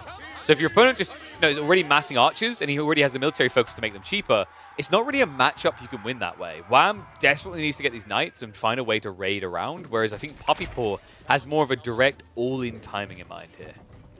Yeah, when you look at the ordinary civilizations built into this game, part of the reason why Feudal Age aggression, these very classic spear and archer push doesn't really work nowadays is because by the time you build up a sufficient force to, let's say, ramp push an expansion TC like this, your opponent already has the defenses up. They can just jump the rams to the villagers whatsoever. That's where the Gunda Shapur comes in. Having that discount on these troops is actually monstrous. It allows you to scale this production a lot quicker. And that means that your timing for the ramp push comes a lot sooner than it normally does. And this might open up a good window for Poppypaw to ramp push this Rutkan Castle before Wham really has those defenses up. Savar's really struggling to find a way in as well, considering just how many spears Poppypaw has to work with here. Remember, folks, there's no sacred sites getting captured in this. This is not the Delhi. It doesn't have that element. It's Persia, but the way the modding system works is you basically have to replace an existing Civ to create a new one. Right now, this new Civ proving to be just as powerful on the aggro as I say the Deli are at this stage. Arch is now moving in. The dive is going to come past by the TC and go deeper. The villager's not quick enough to move away here. Wham, no wheelbarrow. But Puppy Paw maybe overestimating the timing here. A lot of archers are going down. I don't like this. Especially because Rutkan costs us 5,000 HP, which is your standard landmark HP. It's not an ordinary expansion TC. And that's actually that was actually one of the balance points for the I forgot the name of the landmark. I'm blanking out here. With the English Castle HTC landmark. The White Tower. It used. Sorry, the King's Palace. Yes, yeah. Yeah, the King's Palace. King's Palace used to be 5,000 HP. It was reduced to 2,500 HP. Normal expansion TCs come at 3.5k. So 5,000 HP on the Rutkan Castle makes it among the tankiest expansion TCs. Actually, it is the tankiest expansion TC you can get in Feudal Age. Yeah, I think they went back and forth, right? So it used to be 5,000, then it went 2,500. I think it's back to 5,000 again. But yes, is it? Yeah, it's. I agree that this one feels like it could be a 2,500 HP landmark, and it would be reasonable though. Like 5k on a 4 TC in Feudal Age is insane. Yeah, base HP for all landmarks is 5k. You have a couple which are like 7.5, but indeed. This is actually a lot tankier version of a normal town center. It makes it a lot more difficult to rampush, and this was a bit of a jump here from Puppy Paw. He really needed that tower gone so he can access the berries. He really needed But he left his archers alone. Like, I think Puppy Paw really just needed blacksmiths. He kind of jumped the gun here. He would have had a really good timing if blacksmith techs were already prepped and in. Like, Steel Dagger plus Undermesh means you can just win every trade, and then you already have that natural transition into the rams. I mean, the good news at least is he is blocking out the deer. I think that's like 3 deer in range of the outpost. So in some ways, Wham is being starved, but unless you want to go on the flanks, which you don't want to do against heavy cav on the other side, you're not really starving Wham entirely. He's already out on these berries on the west side flank. This tower has been doing work, though. Villagers have been picked off, and at the end of the day, when you look at the overall villager count, is neck and neck. That is bad for Wham when you've been playing on 2 TCs for quite some time. It's about to get worse. Wham should be losing a few villagers here. Luckily, the quicker reaction there, Puppy Paw not immediately going in for the shots means that he will be able to back away there. But look at the count right now. I'm noticing a problem here. Wham still doesn't have a blacksmith tech. He's finally reacting, but Steel Dagger is already in, and Puppy Paw could easily have a double advantage here for the fight with Undermesh and Steel Dagger. There is more to this. It's the cost efficiency. Every archer that Puppy Paw makes costs 65 resources. Every archer that Wham makes, it's going to cost him a lot more. It's 90 resources. That's a 50% differential between the two. Yeah, it's 25 resources saved per unit. It adds up insanely quick. And this as well, Puppy Paw, another thing. He has access to the Banded Swordsman, something that Wham's not going to be able to mirror here. So it feels like Wham is just trekking towards being outright countered. Fight now is starting to go underway. Wham has to retreat back from this. But that blacksmith hasn't even started researching yet. Wham's so distracted by the fight, he's late to queue up the techs. And I just love the use of the Spearman here for Puppy Paw. Wham tried to raid him on the back line at the gold and the berries, but Spearmen were nearby to help out. And now we have some Bavandid swordsmen coming out. This guy has 2 swords. Wow. I don't think I've seen this unit. And talk about the model is not necessarily representing what they are. This guy doesn't look like a heavy melee infantry. It looks like a thug with 2 swords. Yeah, so this basically snatched the Bedouin swordsman model and gave him a different sword that's loaded somewhere in the game, because usually the Bedouins have the double scimitar. It is a pretty cool unit, though. The cool, unique thing about these guys is the Banded swordsmen do a lot of damage if you look and hover on them on their charge. 15 damage from the machete, that's indicating the charge. That means in less than a second, you'll do 22 damage to a unit in Feudal Age. I'm very surprised that we're not seeing a ramp push here from Puppy Paw. He's been trying to dive the Rutkan Castle for quite some time, but I mean, he's got a full light army here. It's a respectable army, 41 Bavandid Commandar. That's no pushover. But without a ram, he's not going to be able to push this position. Definitely feels like he's getting the hard way about it. And we have to remember, over time, although it's not quick, Wham is building an economical lead. So at some point, you need to keep finding eco damage or bring an end to this Rutkan Castle. And Wham snuck out to the left side onto the berries, and that's huge. Because one win condition here for Puppy Paw is shutting down that access to food. Sure enough, Wham is slowly building an eco lead, but if you can make that eco inefficient, it's not going to count. And this could be dicey here for Wham, because finally, Papipo is pivoting to the north for the first time in this game. But finally, Wham has found an answer to this outpost. Apparently shooting it with 576 arrows is how we kill it.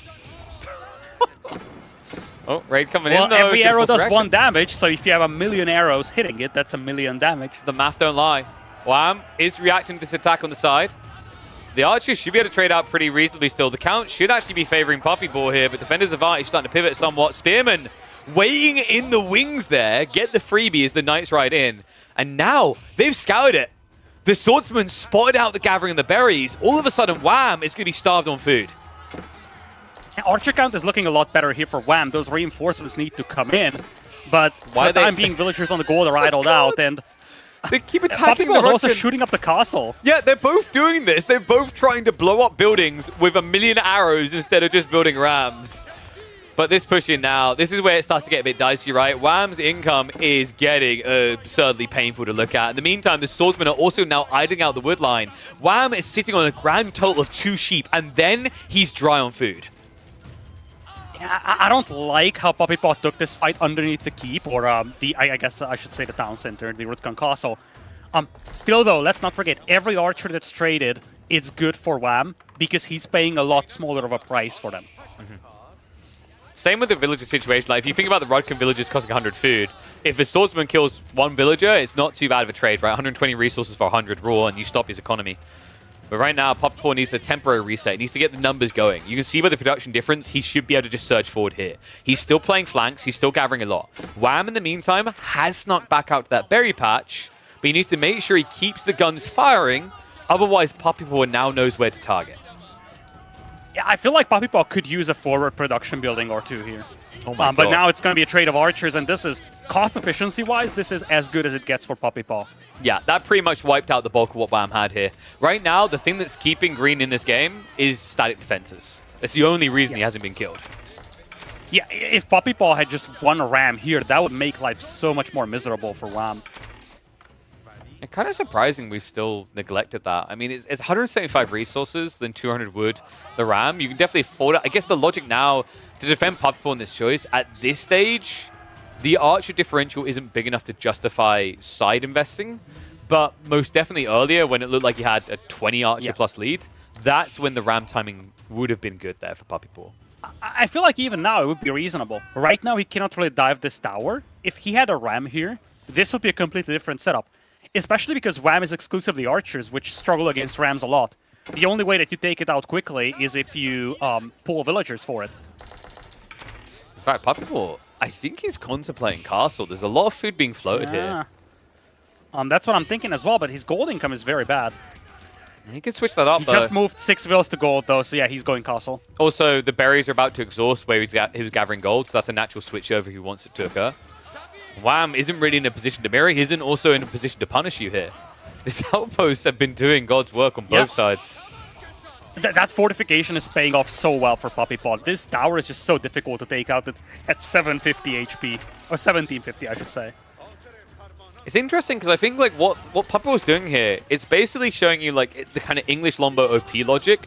The difference is this is affordable, and also the movement speed means that it's attainable, right? Like usually an issue with spamming and Congo lining English Lombos is they take too long to arrive, but you don't have that same issue with the Persian Kamandars. You definitely don't have them. And yeah, now Puppyball is going into Castle Age. Raises the question of what landmark he's going to choose for that. I'm actually wondering if he's thinking about a Nakir Castle to the front. That would be such an aggressive move, but I would love it. I think it makes sense to just end the game now, but knowing the twins, as I do, it has to be the trade, right? We've seen these two make that landmark look absolutely broken. Ali Kapu has shown up, I think, twice so far in this tournament, and both times it annihilated its opponent. It's a little dicey with the trade posts being in the middle, but yeah, I could see it going either way. Puppyball definitely had gold shortages, and this delights his Castle Age a lot. He's floating a lot of food. But we're going to get our answer in a second, because now he's got the gold to age up. But it's Ali Kapu. Here we go. In the east corner now. So, folks, this is the trade landmark that produces free traders every 24 seconds at a 50% discount. If that wasn't absurd enough, add in the fact it's also the Golden Gate from the Rus, and also it makes all marketplaces you establish create an aura around them that buffs movement speed and armor on traders. It's sick. And Wham lost his scout, and he's got a fairly slow-moving army here pinned inside his base. So when Puppy Paw ages up, it's going to be difficult for Wham to stop this early trade going on. It's not going to be the best of ever, like a best of trades ever, but it's going to help Puppy Paw scale his economy very quickly. And let's not forget, he's going to be up to Costlage. In a minute, he's going to have the Costlage tech for his units. Now, one thing that he's trading off with the Yellow Kapoo here compared to the Nakir Castle is that it will take a lot more time for him to upgrade these archers. We'll see. He queues up straight away. He disagrees with you, Lida. Yes, there's extra 30 seconds, but he doesn't care. He got it going so early. This trade out coming in, Wham has to commit to it. But at best, it's going to be an even trade. At worst, it's just going to be you behind. I don't see how the hell Wham gets out of this sticky predicament anymore. I don't like this for Puppy Paw, though. A lot of the archers are shooting the tower. And sure enough, the trades, even feudal v feudal, are cost efficient. But at the end of the day, you probably would have preferred having those archers upgraded still. You definitely didn't want to fight under that tower, though. I think he just doesn't care. He's still got about a 5-unit advantage in this trade. And we're very close to Dynasty complete. Yeah, with the Savar arriving, though, he should care about this. I feel like this was very much overzealous here for Puppy Paw. Look at the timing, Lida. It's 15 seconds away from the Dynasty. In the meantime, he's also got the other compute traders starting to pop out. I think this is kind of cruise mode now. It's ridiculous how quickly with this landmark you can overcome the Rudkin Castle build of the Persians in Feudal. And now it's Costlage techs in, so suddenly Wham is going to have to find a way up to Costlage. He himself isn't super far away, but has to make an uncomfortable farm transition happen. Ooh. And he's, in a way, lucky that he's not being found on the hunt to the north. Well, yeah, it looks like archers are roaming around looking for a target. Outpost is up. Now, keep in mind, if he tries to snipe the traders near the marketplaces, they will have so much armor, your archers will do 1 damage each. It will be as bad as when he tried to attack that outpost to kill him. Nice dive, though. I don't know, man. I think Wham may just be dead here. Like, think about the difference, right? An extra 10 HP, the +2 damage. These trades aren't going to favor you, and it means that Puppy Paw is reaching a position where he block a tech up, and as a result, he is on the verge of winning this. 3-1 scoreline. One more for Puppy Paw, and he will be the champion of the first Ascending Kingdoms. Very comfortable game for him. Ever since he was able to deal with that tower's aggression and the way that he was able to sneak out, it really started going in his favor. And you've just seen the difference between the two approaches and how effective the Gunda Shapur can be when it comes to supplementing a feudal age push. This is really what it came down to. For every archer that was lost for Puppy Paw, there was basically 1.5 archers lost for Wham. And that's the kind of cost efficiency that's going to pay off very, very quickly. Yeah, and I think like the more that I see it, the more I'm still convinced, sticking to my guns, that the Rudkin is a little bit overrated. We saw this in early experimentation. Hosen can speak to it. Like in the later days, people kept going Rudkin, and they felt bad. I just think the alternative option, especially in a meta that's dictated by feudal aggression, makes a lot more sense with the Gunda Shapur, especially that military wing. I'm not convinced the eco wing has much substance to it, but the military wing and these Kamadar archers are insanely effective. With that in mind, I think let's get you in the group, because we have got a draft for game number 5. Frisian Marshes, and it's going to be Polish versus Scandinavians. Now that could be a very, very fun finale. Wait, Lida, are you still in the lobby? Yeah, I am. Every time. Yeah, remember, guys, you can dono money to the prize pool to go to these players. So if you go across that Match Arena link, the one that Nightbot gave, you'll be able to donate directly to the prize pool. I think we're at like $150 or $200 right now. Feel free to bump that up. It means money going to Beastie, B, Puppy Paw, and Wham. But yeah, Frisian on this map, I don't know. I wonder if you can actually make the Viking Raiders work on such a defensive map.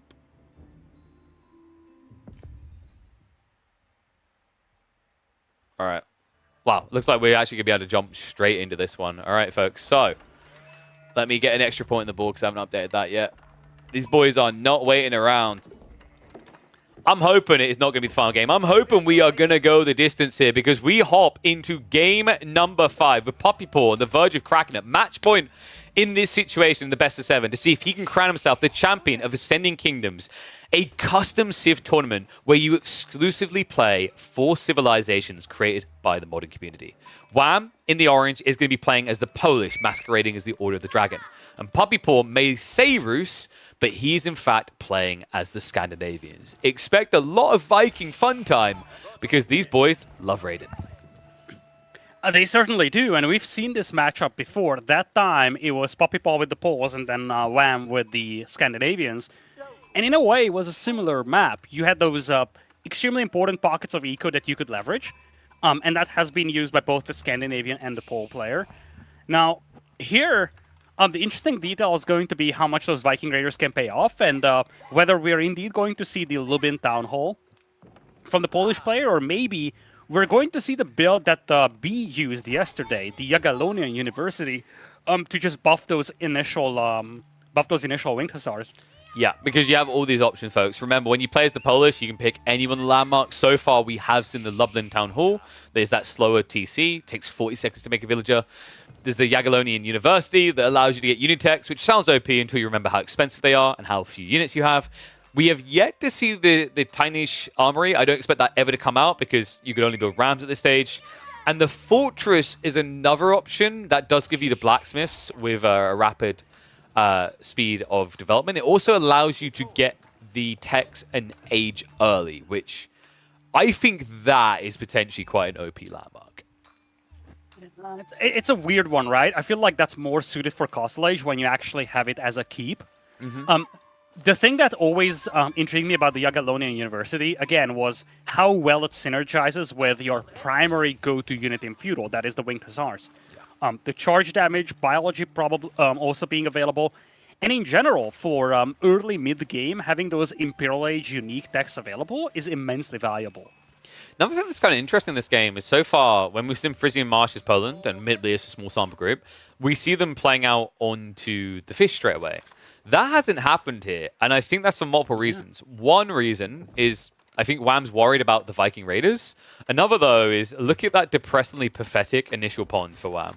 Yes, I was about to say that. It's not a pond, actually. It's a puddle. Normally, leveraging the Pole's bonus, not having to build drop-off sites, that's the dream scenario, moving out towards the shorefish. And let's not forget, until you're in Dark Age, you can do that and then pull the villagers back if you're afraid of Viking Raiders. But it looks like it's going to be Lubin Town Hall, and in general, Wham just seems to be ignoring all the shore fishing, which I feel like is a big miss here, because we've seen how oppressive Viking Raiders can be.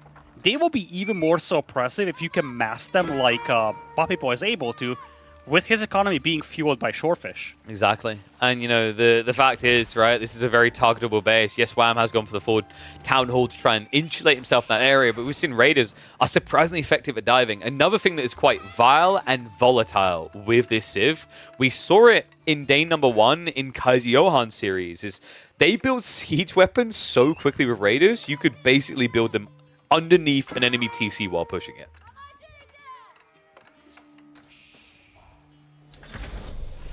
Looks like the scout has revealed what's happening. So I wonder, is Wham going to go for the stable play? Does he try to go Winged Hussars straight away here? We did see that before, but while it did a decent job of holding back, sometimes it does become a little bit of a question mark when you don't have the Unitech that gives you the plus 12 damage for charging. Yeah, it's... I don't think Winged Hussars are good enough in Feudal with just the base charge attack. They're fine, but they are a little bit more fragile compared to Knights. So at the end of the day, especially against Viking Raiders that are pretty quick and against whom it's a little difficult to do cycle charge, I feel like there's a very big difference between the 29 charge attack versus 41. And without that, it's still an expensive unit that can die very quickly. I think in the first game we saw that basically 2 Viking Raiders can trade off against 1 Winged Hussar very effectively. It's kind of absurd how quickly you scale them as well, right? Like you mentioned, the Winged Hussars, very expensive, 220 resources. Meanwhile, the Hall of Odin gives a 25% discount. So you pump 2 out for the low price of 164. And they are just as efficient at raiding economy as a Winged Hussar is. Maybe even better. Mm-hmm. I mean, it's the attack speed difference, the bonus damage. Yeah, I'd argue they do a better job than these Hussars do. And that's before we even equate the production speed. Like waiting 30 seconds per. And honestly, I feel like we just go back to that discussion about the shorefish. Just look at the food bank of Puppy Paw. He's got so much food that he has no idea what to do with it. He doesn't even have the wood to make another barracks. He could make a barracks and pay full price for some extra production of the Viking Raiders. Or he could send a bunch of villagers on gold and be in Castle in 2 minutes. So this is why Viking Raiders in the Hall of Odin is balanced Lidicor. You have to double produce, which means you have to build more houses more quickly in the game. They cost wood as well. See, it's a totally reasonable unit. We don't need to cripple. That was hard. It's actually, they're being used for defense. Yeah. So the idea here, especially for Puppy Paw, is that you have so much food with the shorefish that you can easily afford to just defend with this. And at the end of the day, especially with the Lubin Town Hall working at 50% speed only, Wham isn't able to pull ahead in the eco count, and Wham is not taking the shorefish. In fact, Wham is starting to... Well, he made a farm for the eco upgrades. Still, it's some investment. I'm actually curious how Puppy is going to follow up this, though. Because now he moved away from the shorefish, but he continues pushing Viking Raiders, and he's not going on to gold. This makes me feel like he just took all the shorefish to bank up a lot of food, and then he's waiting for one decisive push with the Viking Raiders. Exactly. It's a timing attack, right? Because the other reason why you hang back here is when you're fishing, that's exposed economy that Winged Hussars can kill off. Now you're just playing kind of a more tempo-based game. Look at the eco difference. It's 14 sheep left over for Wham. Meanwhile, it's 25 for Puppy Paw.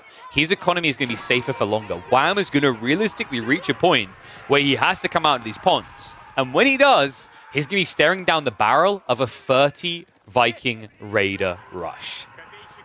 I'm just now realizing that the Lubin Town Hall is even tankier than Rutkan Castle. 6.5k HP for an expansion TC is absolutely sick. Why? I don't know why they need this.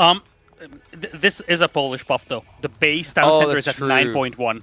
Yeah, so it's the garrison spots and the health, right? They both get buffed, yeah. Yeah, but this basically means that you cannot ram push poles. Like 6.5k HP on an expansion TC. That explains it. Good luck with that. And that explains why Puppy Paw is taking this more defensive approach, right? Bulk up the troops to a point where you can do that. We also, by the way, do have the Blood Axes, so he's ready to trade quite efficiently up against these Winged Hussars. Wow. And he could still beat his opponent to Castle Age here. Oh, he pinches one. That was sick. Woo! That's insane cost efficiency. That's 230 resources down the drain here for Wham. And Puppy is on gold with 6. When you see 6 on gold, it's gonna be Castle Age. Puppy Paw is not only going to have a better army, he's also going to have Castle Age, but looks like he lost track of these Winged Hussars for a moment and he's gonna get punished for it. No, that's because he's going for a trade. Yes, a little bit of chip damage is going to be done here, but think about what's happening on the other side of this. 19 of these Viking Raiders are now gunning it for Wham's economy. And here comes Wolfskins. Big upgrade. Very, very valuable to buff the HP even further. Outpost being rushed up as well. He's heading over for it. If he goes for the charge right now, oh no, this could be big. Goes on in, he plows on through, goes for the stab in, and wham! He's going to lose all the workers. He can't even get the outpost online. These guys are just nuts. Absolutely nuts. And the turnaround? I can't, dude. These units are insane. People are going to call nerf, but I'm going to come in on the other angle. I wish more units were like this type of power level. Because, yeah, I come from the Dota 2 land. We always had a saying, everything's overpowered, so nothing is overpowered. Give me this. I feel like a lot of people forget the fact that this is the play style for the Scandinavians. They are an early game civilization. Sure enough, they have a lot of prowess with the Swedes late game, but to be fair, if anything, I would love to see those changes being made to the Swedes late game and just say, yeah, this is your early game aggro civ. This is not a civilization against whom you can play 2 TCs potentially. Oh, Wham is now going to try to go for a raid himself, considering the break he's got. However, in a choke point, those charge throughs can be very efficient. So Wham needs to be very careful here. He hasn't exactly got surplus Hussars to throw away carelessly. I think he knows what's coming, though. Puppy Paw is creeping ever closer to that Castle Age trigger. And when he gets up to Castle Age, I feel like this is a good time to call upon the Danes. Mixing some Huskars along the Viking Raiders, yeah, that's gonna be nasty to stop. Makes sense as well against Polish, because I think they'd like to play Winged Hussars in the late game as well, and that gives you the pikemen down the line, if this somehow turns into an Imperial Age game. It shouldn't. It really shouldn't. Now, for those wondering what we're talking about, you don't get spears until you're in Imperial Age, and have to have picked Denmark, but the pikes are ludicrously powerful. Yeah, I think they're actually more powerful than gilded spearmen are in the base game. It's insane, and they only take 1 pop. But it is going to be Sweden. Uppsala University now on the way. That's not an oopsie of a pick, though. He wants this, because now the counter to Winged Hussars is on the way. The backline of musketeers that Puppetpaw can build up will break what Wham is doing. Puppetpaw is also heavy on the gold. He actually kept like 9 villagers or so on gold, so he is indeed going to go into a couple of musketeers. It's an expensive unit to go for, though, but you have a really good front line for it. Yeah. The Viking Raiders themselves are extremely powerful, and when Castle Age kicks in for Puppetpaw, he's going to get... oh, wait, he doesn't even have the Castle Age upgrade for this, right? This unit does not have a Castle Age upgrade. The Raiders stop upgrading, so that's meant to be part of the balance. Is, oh no, he's got a lot of Raiders, get out of this age quickly, get a counter age ahead, because they stop scaling at feudal. However, there are some crafty plays around this, and it's why Wham is only building Hussars. With this tech up, we quite often see Fieldworks coming in, which allows you to build Mangoes. That's why Wham can't think about going Archers to counter this now. It's Winged Hussars or bust. A nice little cycle charge here by Wham, and let's not forget, this could be the saving grace here for him. These Viking Raiders are feudal age units, so even though Puppy is in Castle, Wham can continue to try and take fights here. And sure, you're going to have the Musketeers as your backline, but one thing that you don't have here for Puppetpaw right now is the ability to move out without getting raided. Having that mobility advantage is actually huge here for Wham. He is the one who could move out for Fish, because the moment you move out with the Viking Raiders and the Musketeers, the Winged Hussars will just attack the eco. Wham, got these cycle charges. He's saving the tech up. So veterancy will be available to his army, but right now Puppetpaw is building a Castle Age army entirely from scratch in this game. And although it's taken a long time, we are now reaching the point where the Loveland Town Hall can start to take effect. And also, due to the fact that Puppetpaw is so defensive, Wham, when he needs it most, is finally out on these fishing spots. And this is the weakness that you have of the Scandinavians on an open map like this. Musketeers, they can't really move out, and Viking Raiders, if they ever move out of the base of Puppetpaw here, Wham is going to dive, and now comes the Jagiellonian University. So suddenly, the moment we have Castle Age for Wham, he could have a giga power spike for Winged Hussars. He is going to have the plus 12 attack immediately, he's going to have veterancy, and he could also go for biology. And you can actually see him being very heavy on gold, 14 villagers committed to it, because he needs so much gold for these upgrades.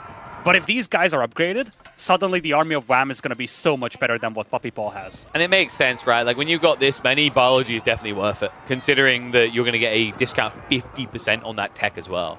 Just a smart read. And Wham proving that although the Scandinavians give you impressive, he is far from out of this game yet.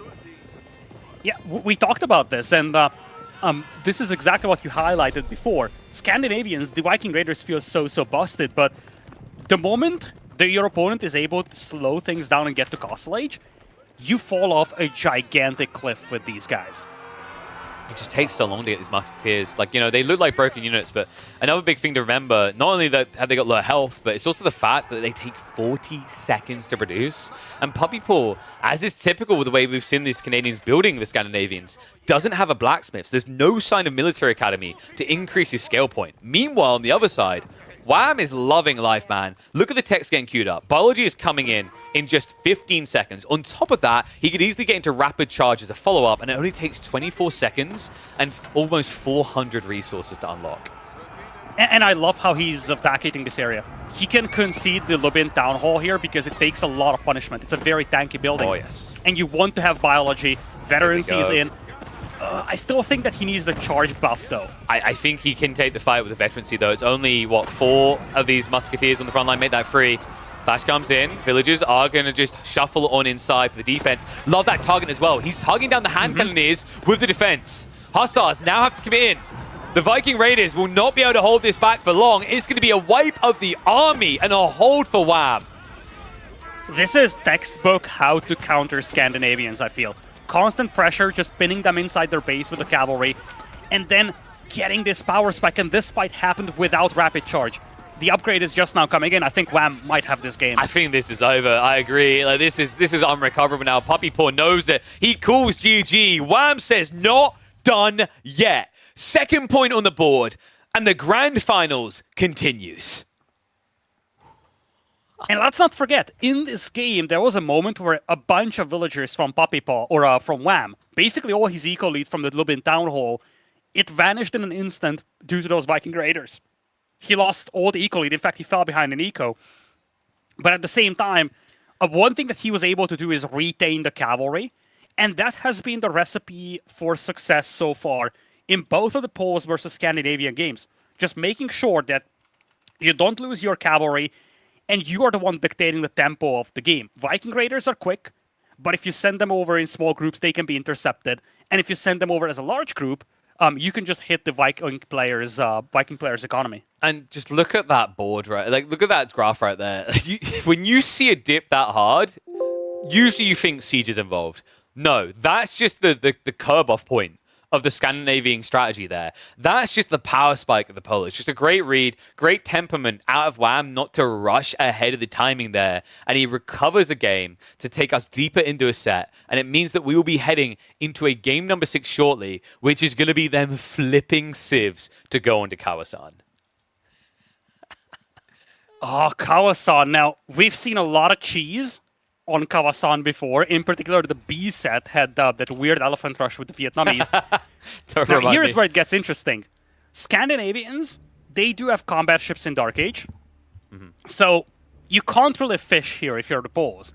Then again, I'm not sure how much Puppy Paw even wants to do that.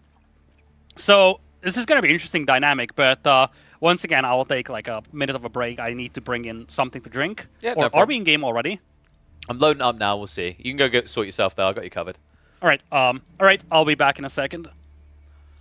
What do you think, guys? You enjoying the tournament so far? It's a wild one, right? Like this type of format. I love these new civs, dude.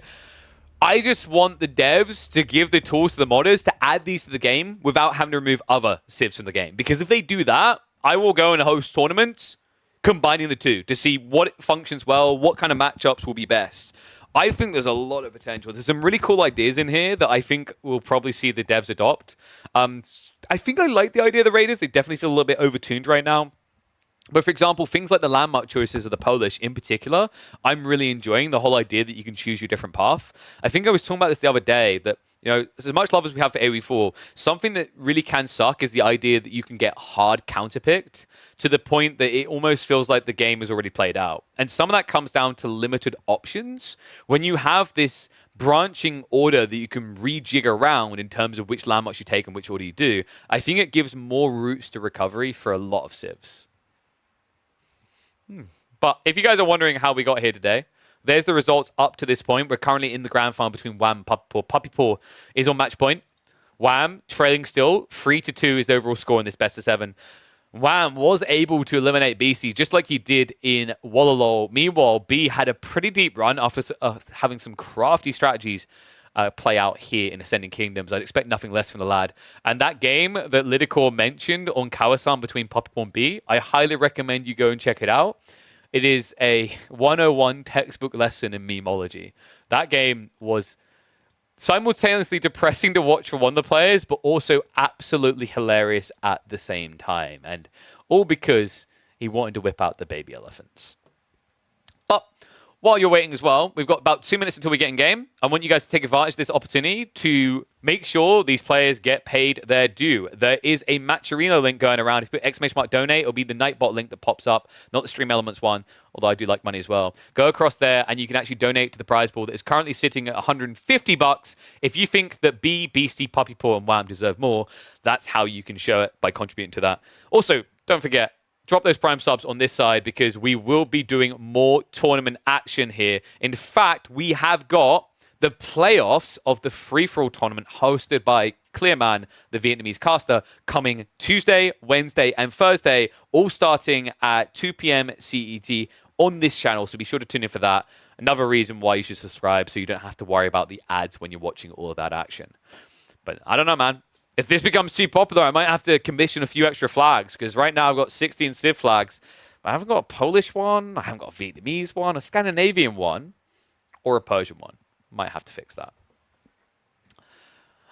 Which series was the lesson in memology? The B one. The B Puppy Paw one was. Of course, B's one was. We only caught the final Beastie game, so I can't speak on the earlier ones. Apparently, Litter, we may have missed additional Huskal action in the Beastie Wham set yesterday.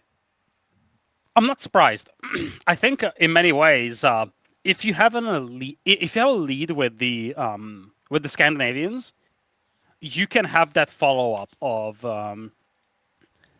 the Danes instead. I feel like Musketeers are great, but it's a gigantic investment, and they are very fragile. Yeah. In many ways, mixing in Huskars works very, very well, especially if you want to dive underneath town centers or towers to finish off economy. Yeah, I think it's the tempo. We talked about it a little bit earlier, right? Is that when you go Huskals, when you get to Denmark instead, I think your ceiling is a little bit lower in a lot of ways, but you have an immediate hit. Whereas for the Swedish Switch, it's very slow to come online. It takes a lot of time to scale up. I'm curious to see what approach they're going to take here. Like, I'm trying to think if Poland has any real big play onto the water. We already mentioned that Scandinavia's got some desirability there because they can, of course, get archer ships in the Dark Age. Yes, folks, you heard that correctly. In the Infinite Balance, of course, you can tell Lamette is Scandinavian because he decided to give his Civ access to a military boat in the Dark Age, which is just freaking ludicrous. But let's see how powerful it's going to be here. We hop in to, once again, what could be the final game of this set. Wham looked dead and dumb, but he begins a recovery arc. Can he continue with the trusty Scandinavians, or is he going to fall victim when these two flip the roles and it's now Puppy Paw on the Polish?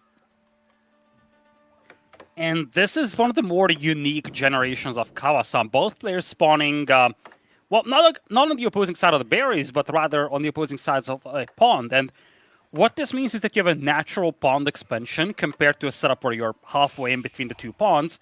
And that is also guarantees that the players will be splitting a pond in Dark Age, something that should help a lot for the Scandinavian player with that combat ship being out. Now, that's a hefty investment. That's a very, very expensive combat ship.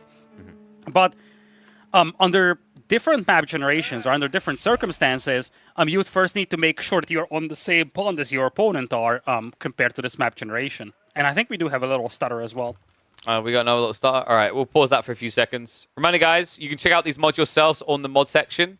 They are bundled together, so you can have all 4 mods. The way you play them is you replace the original Civ. So, for example, Rus here is Scandinavian, Order of the Dragon is Polish, Delhi is Persians, and then finally the Chinese are the Vietnamese. But it looks like it's going to be fishing boats at first. We have to remember Wham doesn't know that he's on the correct pond just yet. He's going to look to cycle around and discover that soon. Puppy Paw, that's interesting. I wonder if that was going to be the case. Yeah, so the Polish docks actually have an additional garrison spot. So you can actually bulk up to 4 fishing boats and then just idle them inside the dock until you've aged up. Interesting note here is that the droplets of shorefish that Puppy Paw has are very far away from the dock, which would normally be painful for a normal Civ, but because the paws don't have to walk off to drop off resources, that's not a concern here for Puppy. Yeah, they're kind of a little bit like the Lantines in a weird way, although the difference there is you get the trickle of resources constantly. If you guys look at that little UI down there, this villager, once he collects up to 14, he'll also unload them one by one. It kind of looks like he's throwing the fish back, to be honest with you. That's a long throw, though, right? Yeah, my favorite one is on the gold. Is like when they gather all the gold, they're like, I'm just going to pull these nuggets back. I don't want them anymore. Or oh, God, the sheep is the most horrifying one to think about, actually. Like, what, we're not eating mutton today? Let me just cram this back into little Willy over here. And it's actually surprising that the longboat opening isn't being leveraged here by Wham. No. I'm certain he knows about the opponent's dock here at this point, but again, longboat is it's an expensive endeavor. 80 food, 130 wood. And sure enough, it's going to idle out the enemy fishing boats, but especially against the Poles who can garrison 4 fishing boats, it is truly just going to be an idle effect. At the same time, making that longboat basically means that you're sacrificing 1 fishing boat on your own, or of your own, in terms of time spent with the dock. But it also means that you're paying basically the price of 2 fishing boats for that 1 combat ship. It's pretty pricey, yeah. I think I like what Wham's doing, though. He's going for that tempo timing around the Hall of Odin again. Puppy Paw is doing the same damn thing again. So, we saw how this worked out really well for Wham. Can Puppy Paw emulate this strategy? Maybe even amplify it with fishing on his side? This is a different game from what we've seen before, though. Because in the previous game, when we've seen Puppy Paw play the Scandinavians, we've had his initial production of Viking Raiders boosted by shore fishing. A lot of shore fishing. Meanwhile, when he started playing a little bit more defensive, he was confined into his base as well. It was Wham with the poles who was able to move out for the shore fishing. Now this time around, neither of these players will have that buff, and what that will mean is that the initial production of Viking Raiders might be a little bit on the slower side, but it also means that the production of the Winged Hussars will scale a lot slower, and that could be a cause of concern for Puppy Paw. Well, Takeout completes, and the first action in Puppy Paw's arsenal is to get into the galley. So he's looking to aggro the water before Wham. Another interesting detail is if your plan was to play mass raiders and burn the dock, keep in mind that all Polish buildings get more health than standard parts. So you can see, if you compare these two, 1750 HP for the Rus, aka Scandinavians, but for the Polish, it's a 2275 HP dock. It's a juggernaut. And it's Puppy Paw who goes for the combat ship first. Now, response is going to be a Warcog here from Wham, and that's on the more cost-effective side of things compared to an attack ship. Yeah, and that's a slow pull away. Wham, a little bit of a missed micro there. Didn't pull back the forward fishing boat, does lose 1. Demo ship's already coming out. Can he get the timing right on this? Oh, this is going to be tight. He needs to wait on it. Oh, he's got fishing boats. He wanted the villager. He might get the villager now if he detonates. He's sniping over on him now. That's going to push him away. They're kind of locked in right now. Wham has got a slight eco advantage from the fishing boat working, but he's inevitably going to lose this Warcog. Surely. No? That's interesting. He's getting raided on land. Interesting. He's actually getting raided on land as well. Wham gets a hit in on the second TC. Puppy Paw losing one of the workers. Yeah, that's going to sting, and Wham is now picking up momentum. He's going to have that Warcog out here. Now, there is what is termed an attack ship. I don't know how that compares. I don't think it's like a standard Hulk, though. No, so like the thing with Warcog is it is actually basically the Hulk, but it's the French version. And if you remember the French versions, they found a nuanced position on maps like Archipelago as a viable civ because they only pay 75 food instead of the lofty 110 costs that normal civs do. So in terms of scaling Springled on Springled, Wham will have an advantage there. Yeah, this is looking really good for Wham here. He's securing the pond, and if he has that eco lead with the pond, he can easily outscale the Lubin Town Hall. And more importantly, he's going to have that fishing eco to fuel the production of the Viking Raiders as well.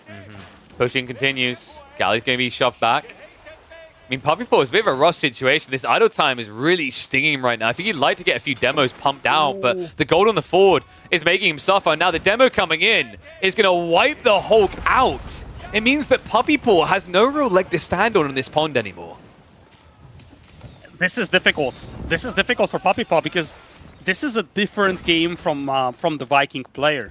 It's not about the Viking Raiders killing the eco. It's about you having to make a choice. And that choice for Puppy Paw was to protect the Lumberjacks with the Lubin Town Hall.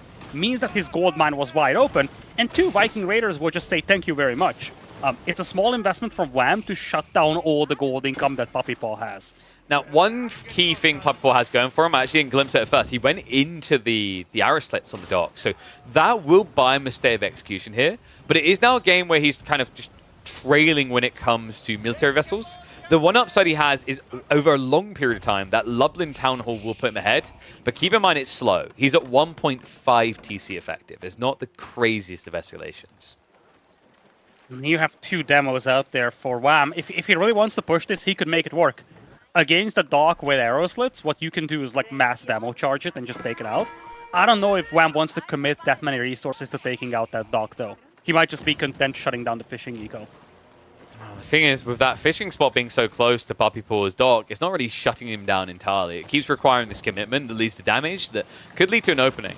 And on land, the raids are not going to be impactful. Puppy Paw, it started to look like he was worse for wear, but now with this outpost up, Wham's going to have great difficulty pushing on land and sea.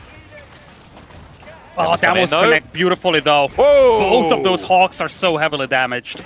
Yeah, he's got the fishing boats to repair right now. It's going to be an aggro fishing boat pulled by Wham, though.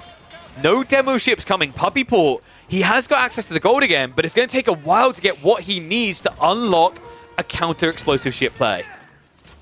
And that hurts a lot because on the other side, the galleys for the Scandinavians are very, very expensive.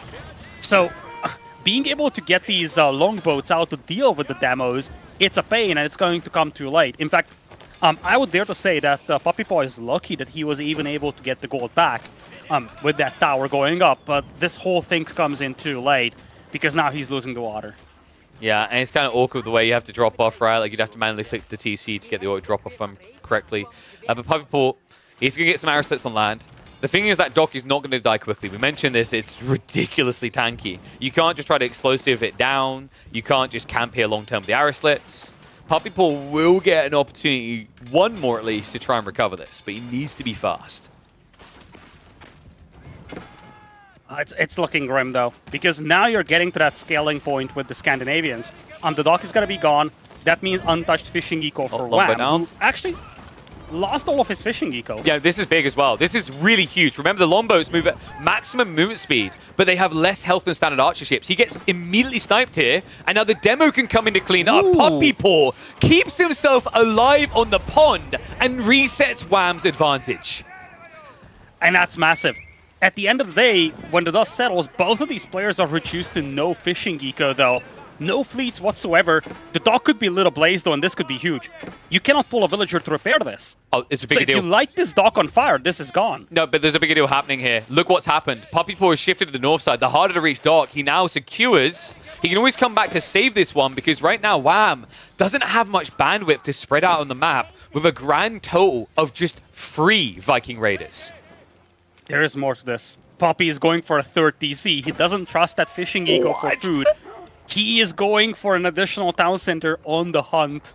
This is wild. I can't believe we're getting a free TC game. I mean, last time we saw this in this series, it looked grim. I didn't see the route to recovery, but this feels like Puppy Paw is just Bing chilling. There's nothing to really worry him anymore. We know when Scandinavians kind of miss this early feudal timing to ramp up, they tend to go quiet until they reach Castle Age. Yeah, that's the problem, right? If you're not flooding these Viking Raiders right now, it's going to be too late. By the time you mass them up, your opponent is going to be in Castle Age, and we all know what happens when you try Viking Raiders against Castle Age poles. And critically, I don't think Wham knows about this this whole operation with the third DC just yet. So the scaling could be very, very rapid here for Puppy. Let's not forget, he's already up by 10 eco because of the Lubin Town Hall. Puppy Paw never went to repair that dock, surprisingly enough. Archer ship is going to try to contest here. Good dodges. Puppy Paw, sick micro. Gets the Hulk. He'll be able to get the snipe of the longboat as well. Ooh, you've got to be kidding me. It walked in range between the reloads there, so the dock doesn't snipe it out. It is now going to be Wham in control of one of these ponds, but keep in mind that Puppy Paw's already started to inflate on the north side pond. Now, Wham lost his scout as he was torching this dock to a galley. And this is huge, because right now Wham's got no vision. If he sees the stone mine, he should know what's up, because that's way too much stone taken just for emplacements.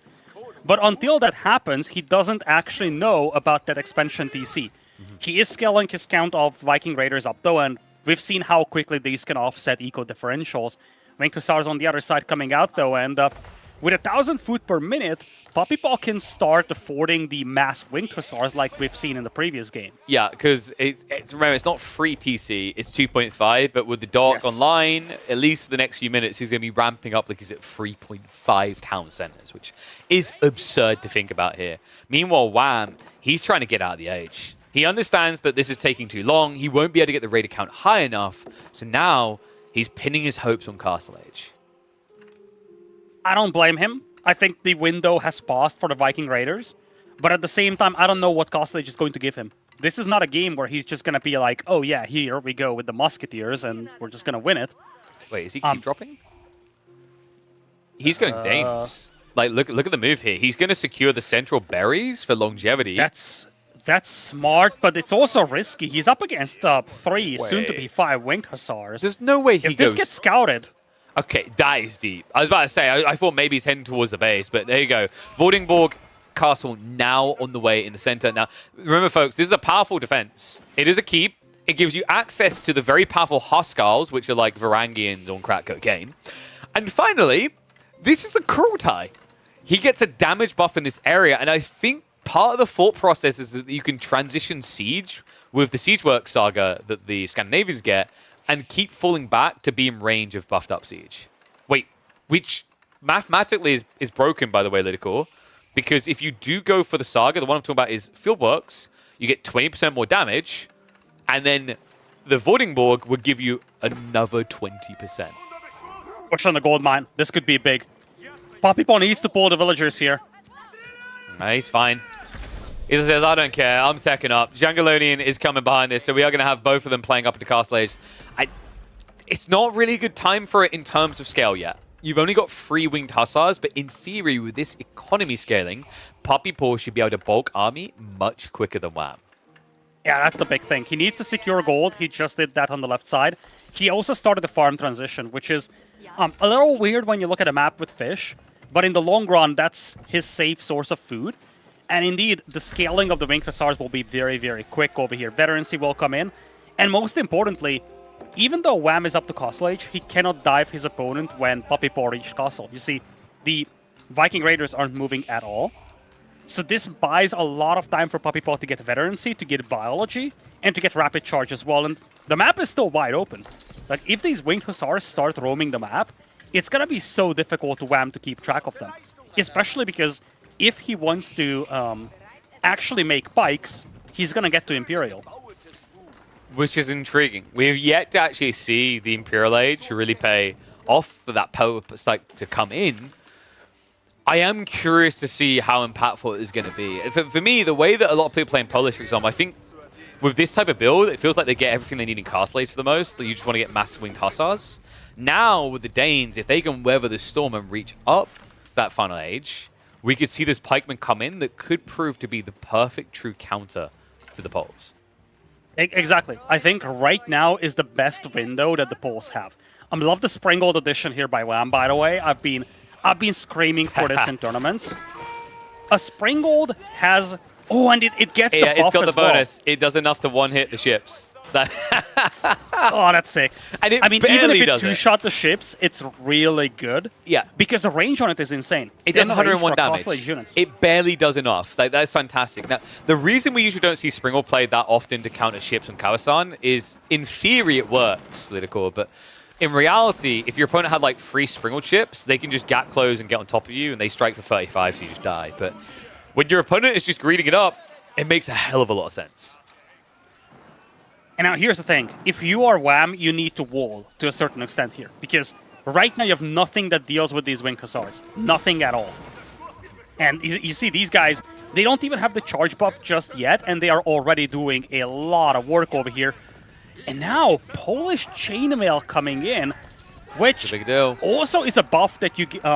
it's something that's going to buff the Winged Hussars as well. It seems absurd, honestly. Like, with biology as well. So basically, folks, Polish Chainmail is exactly like the Order of the Dragon tech that has the same symbol, right? The golden cuirasses. But instead of it just affecting men-at-arms, push on the gold. Push on the every gold. Type of unit. And dive coming in. Can he get it quick enough here? Oh, good block time in there. Just a few Hussars able to hold that choke point. Prevents the flood through. Keeps the villagers safe. The charge could have worked. Wait, and now it's going for it. Wait, Puppy was just running by. He's like, nah, I'm fine. I'm vibing.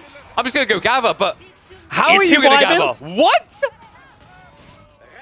Oh my, that's going to sting. I mean, it stings both ways, though. Look at what Puppy's doing. These Winged Hussars still haven't been shut down. And now, with the damage mitigation, it takes an insanely long time for these static defenses to clear them. But at the same time, look at the villager kills. 23 from Wham.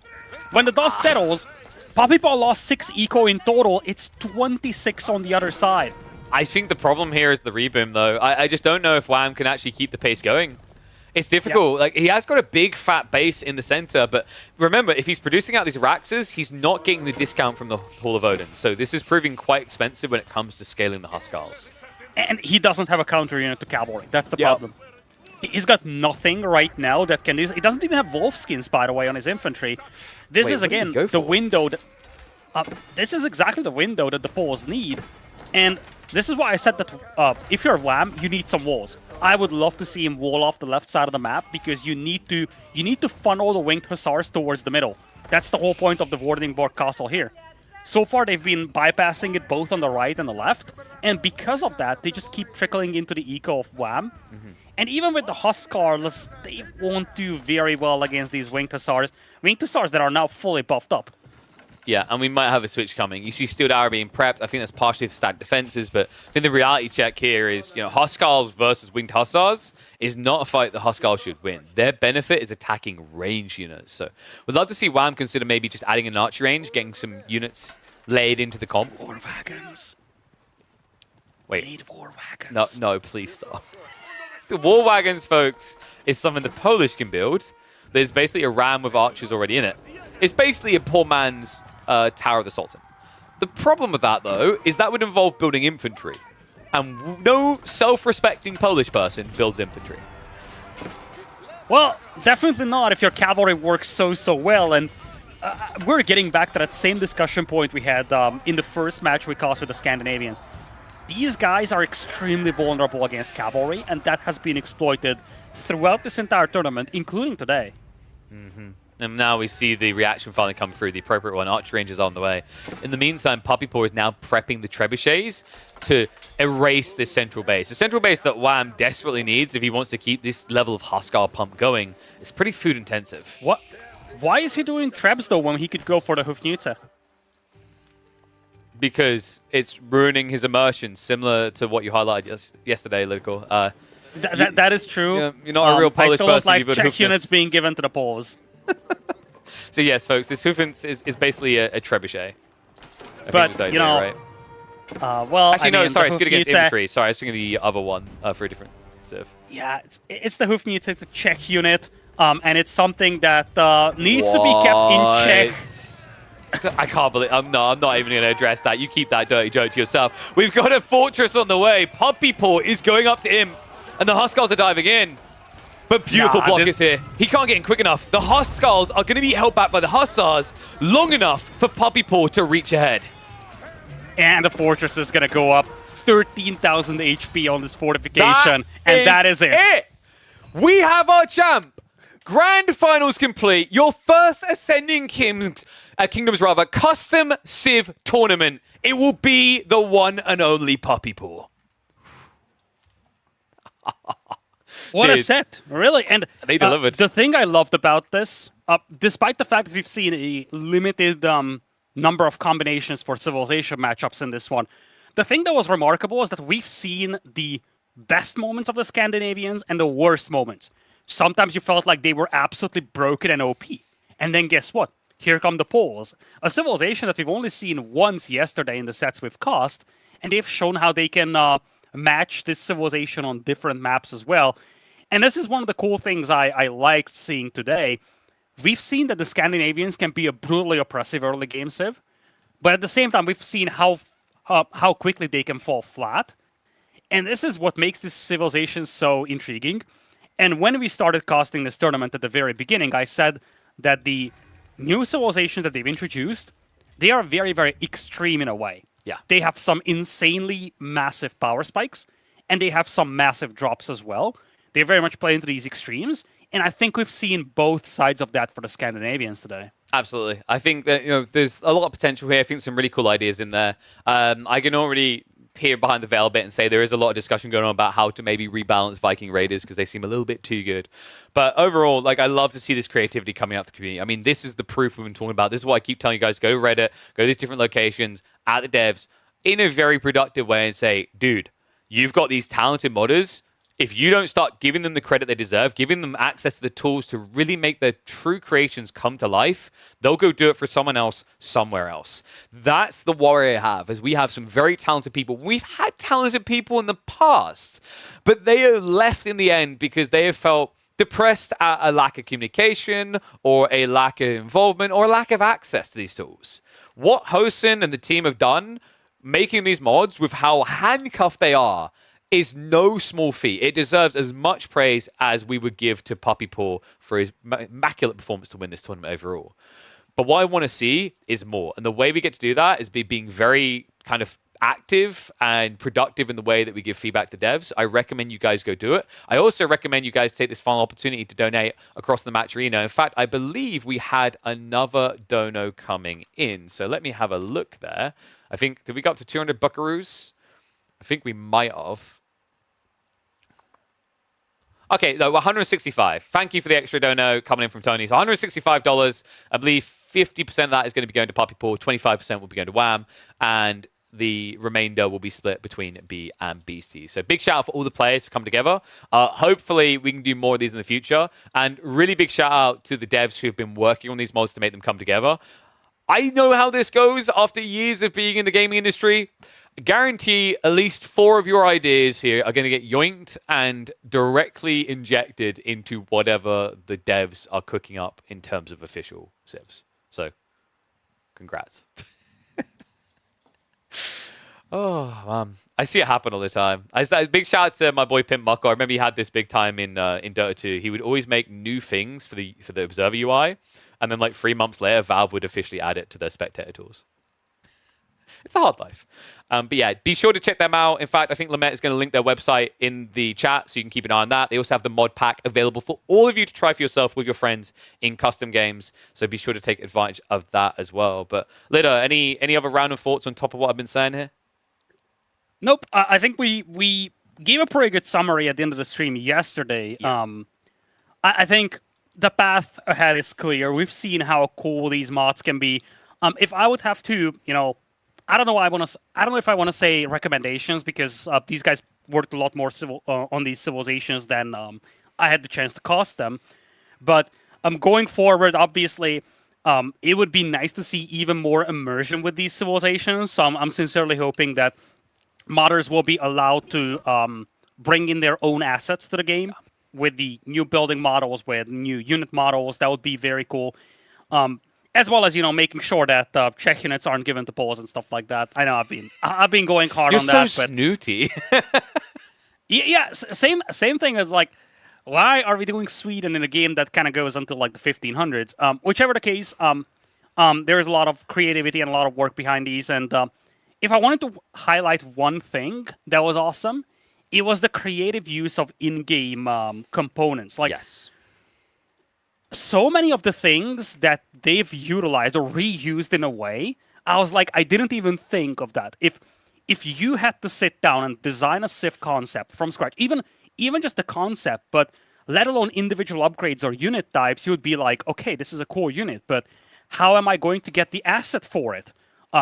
How is this going to get matched up in certain civilization matchups? How does this civilization fare on different maps? These are not easy things to figure out, and I think they've done a really good job with it. Obviously, you need some tinkering with certain things, but as we've seen today, for instance, again, big takeaway from today with the Scandinavians, they look broken until you realize how to fight them. Yep. And at the end of the day, as I always like to say, balance is always a little wacky in the early days, because it's not just the fact that something might be broken. Maybe it's just the players not having been able to figure out how to deal with it yet. But at the end of the day, I think the path is clear, and I'm sincerely hoping that the modders will be given the tools that they need to continue their work. I would love to see, and to be fair, if they're allowed to integrate their own assets into the game and their own actual stuff, more doors will open. These are only civilizations for the base game. Imagine what you could do if you could bring in custom assets. You could essentially design a Star Wars game in the AoE 4 engine. Or you could potentially do the very thing that I would absolutely love to see, which is AoE 3 era gameplay in the AoE 4 engine. Yeah. So many options would be there if they were given a little assistance from the developer side. Dude, you could even, like, I guarantee if you gave those tools, someone would even be absolutely like tongue-in-cheek genius of it. They basically make the Company of Heroes free full game mechanics, but on Age of Empires 4. You know what I mean? Where you like have squads and whatever. Like the options are limitless. And I think like the thing is like that might sound cringe to some people, might sound intriguing. You wouldn't know until you see it. That's the beautiful thing. When you look back at things like Warcraft and StarCraft, I truly believe what made them thrive more than anything else. Everyone misremembers it wasn't the PvP, it wasn't the esports scene at all. That came later. It was the single players being so memorable, and then the custom games community creating so many insanely incredible mods, some that developed into their own games. And I always say, if you don't respect your modding community, they'll find someone that will, or they'll make their own games so they feel respected themselves. But you know what, Litter, I reckon I'll round it out now. I'm going to find someone to raid, so I'll bid you adieu. Thank you very much for hopping on, mate. It was an absolute pleasure to cast with you. I'm sure we'll look to do more of these in the future. We talked afterwards, and I think you'll mind me saying, you were like, holy crap, that was fun. I want more of this kind of stuff. New, fresh content. Yep. It's that simple. All right, guys, be sure to follow Lidico as well.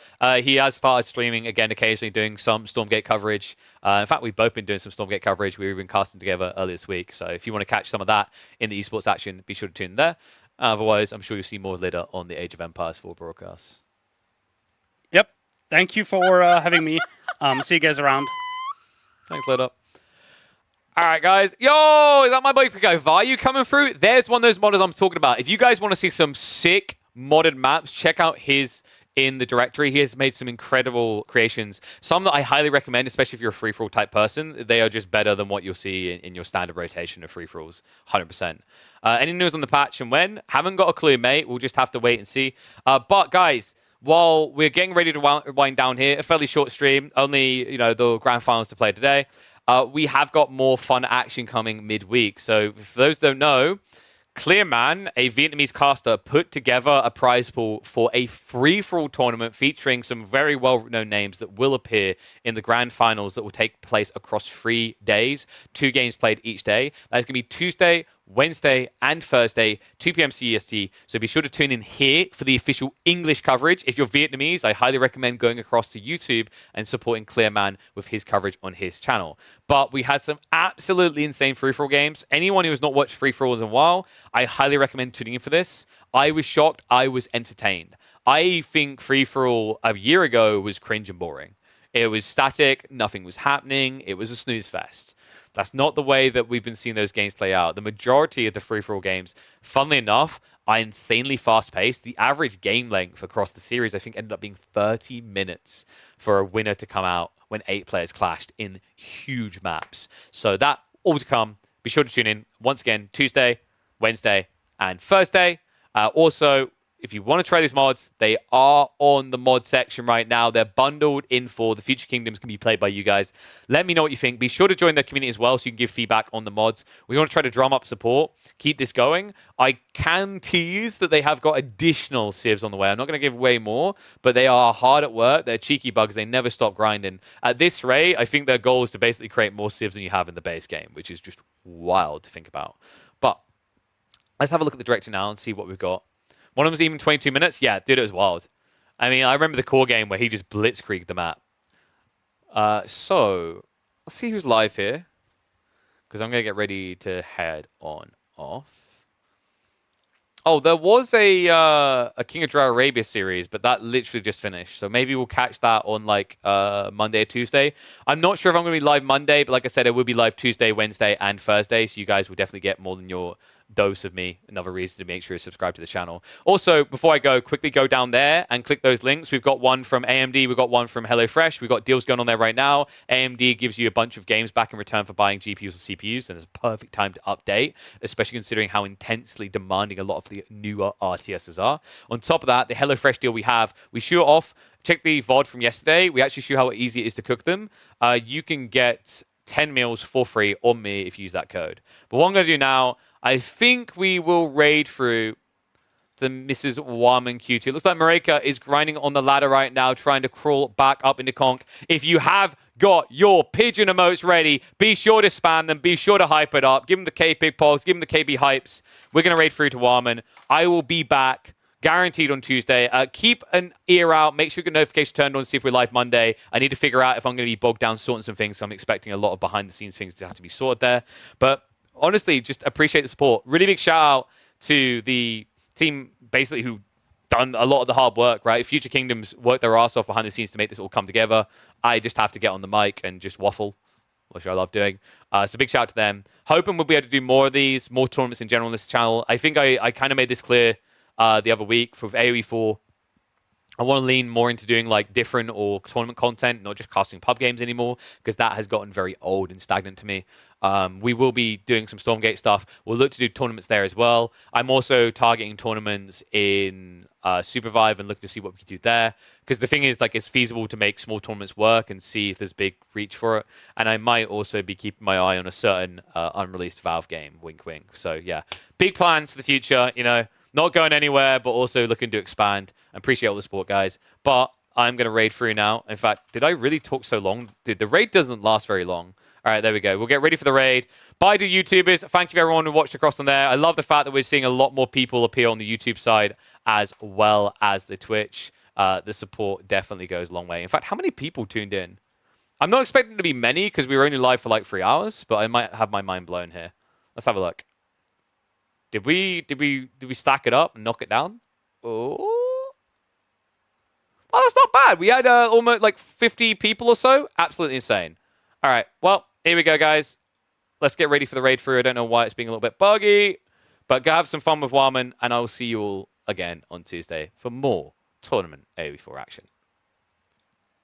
Bye.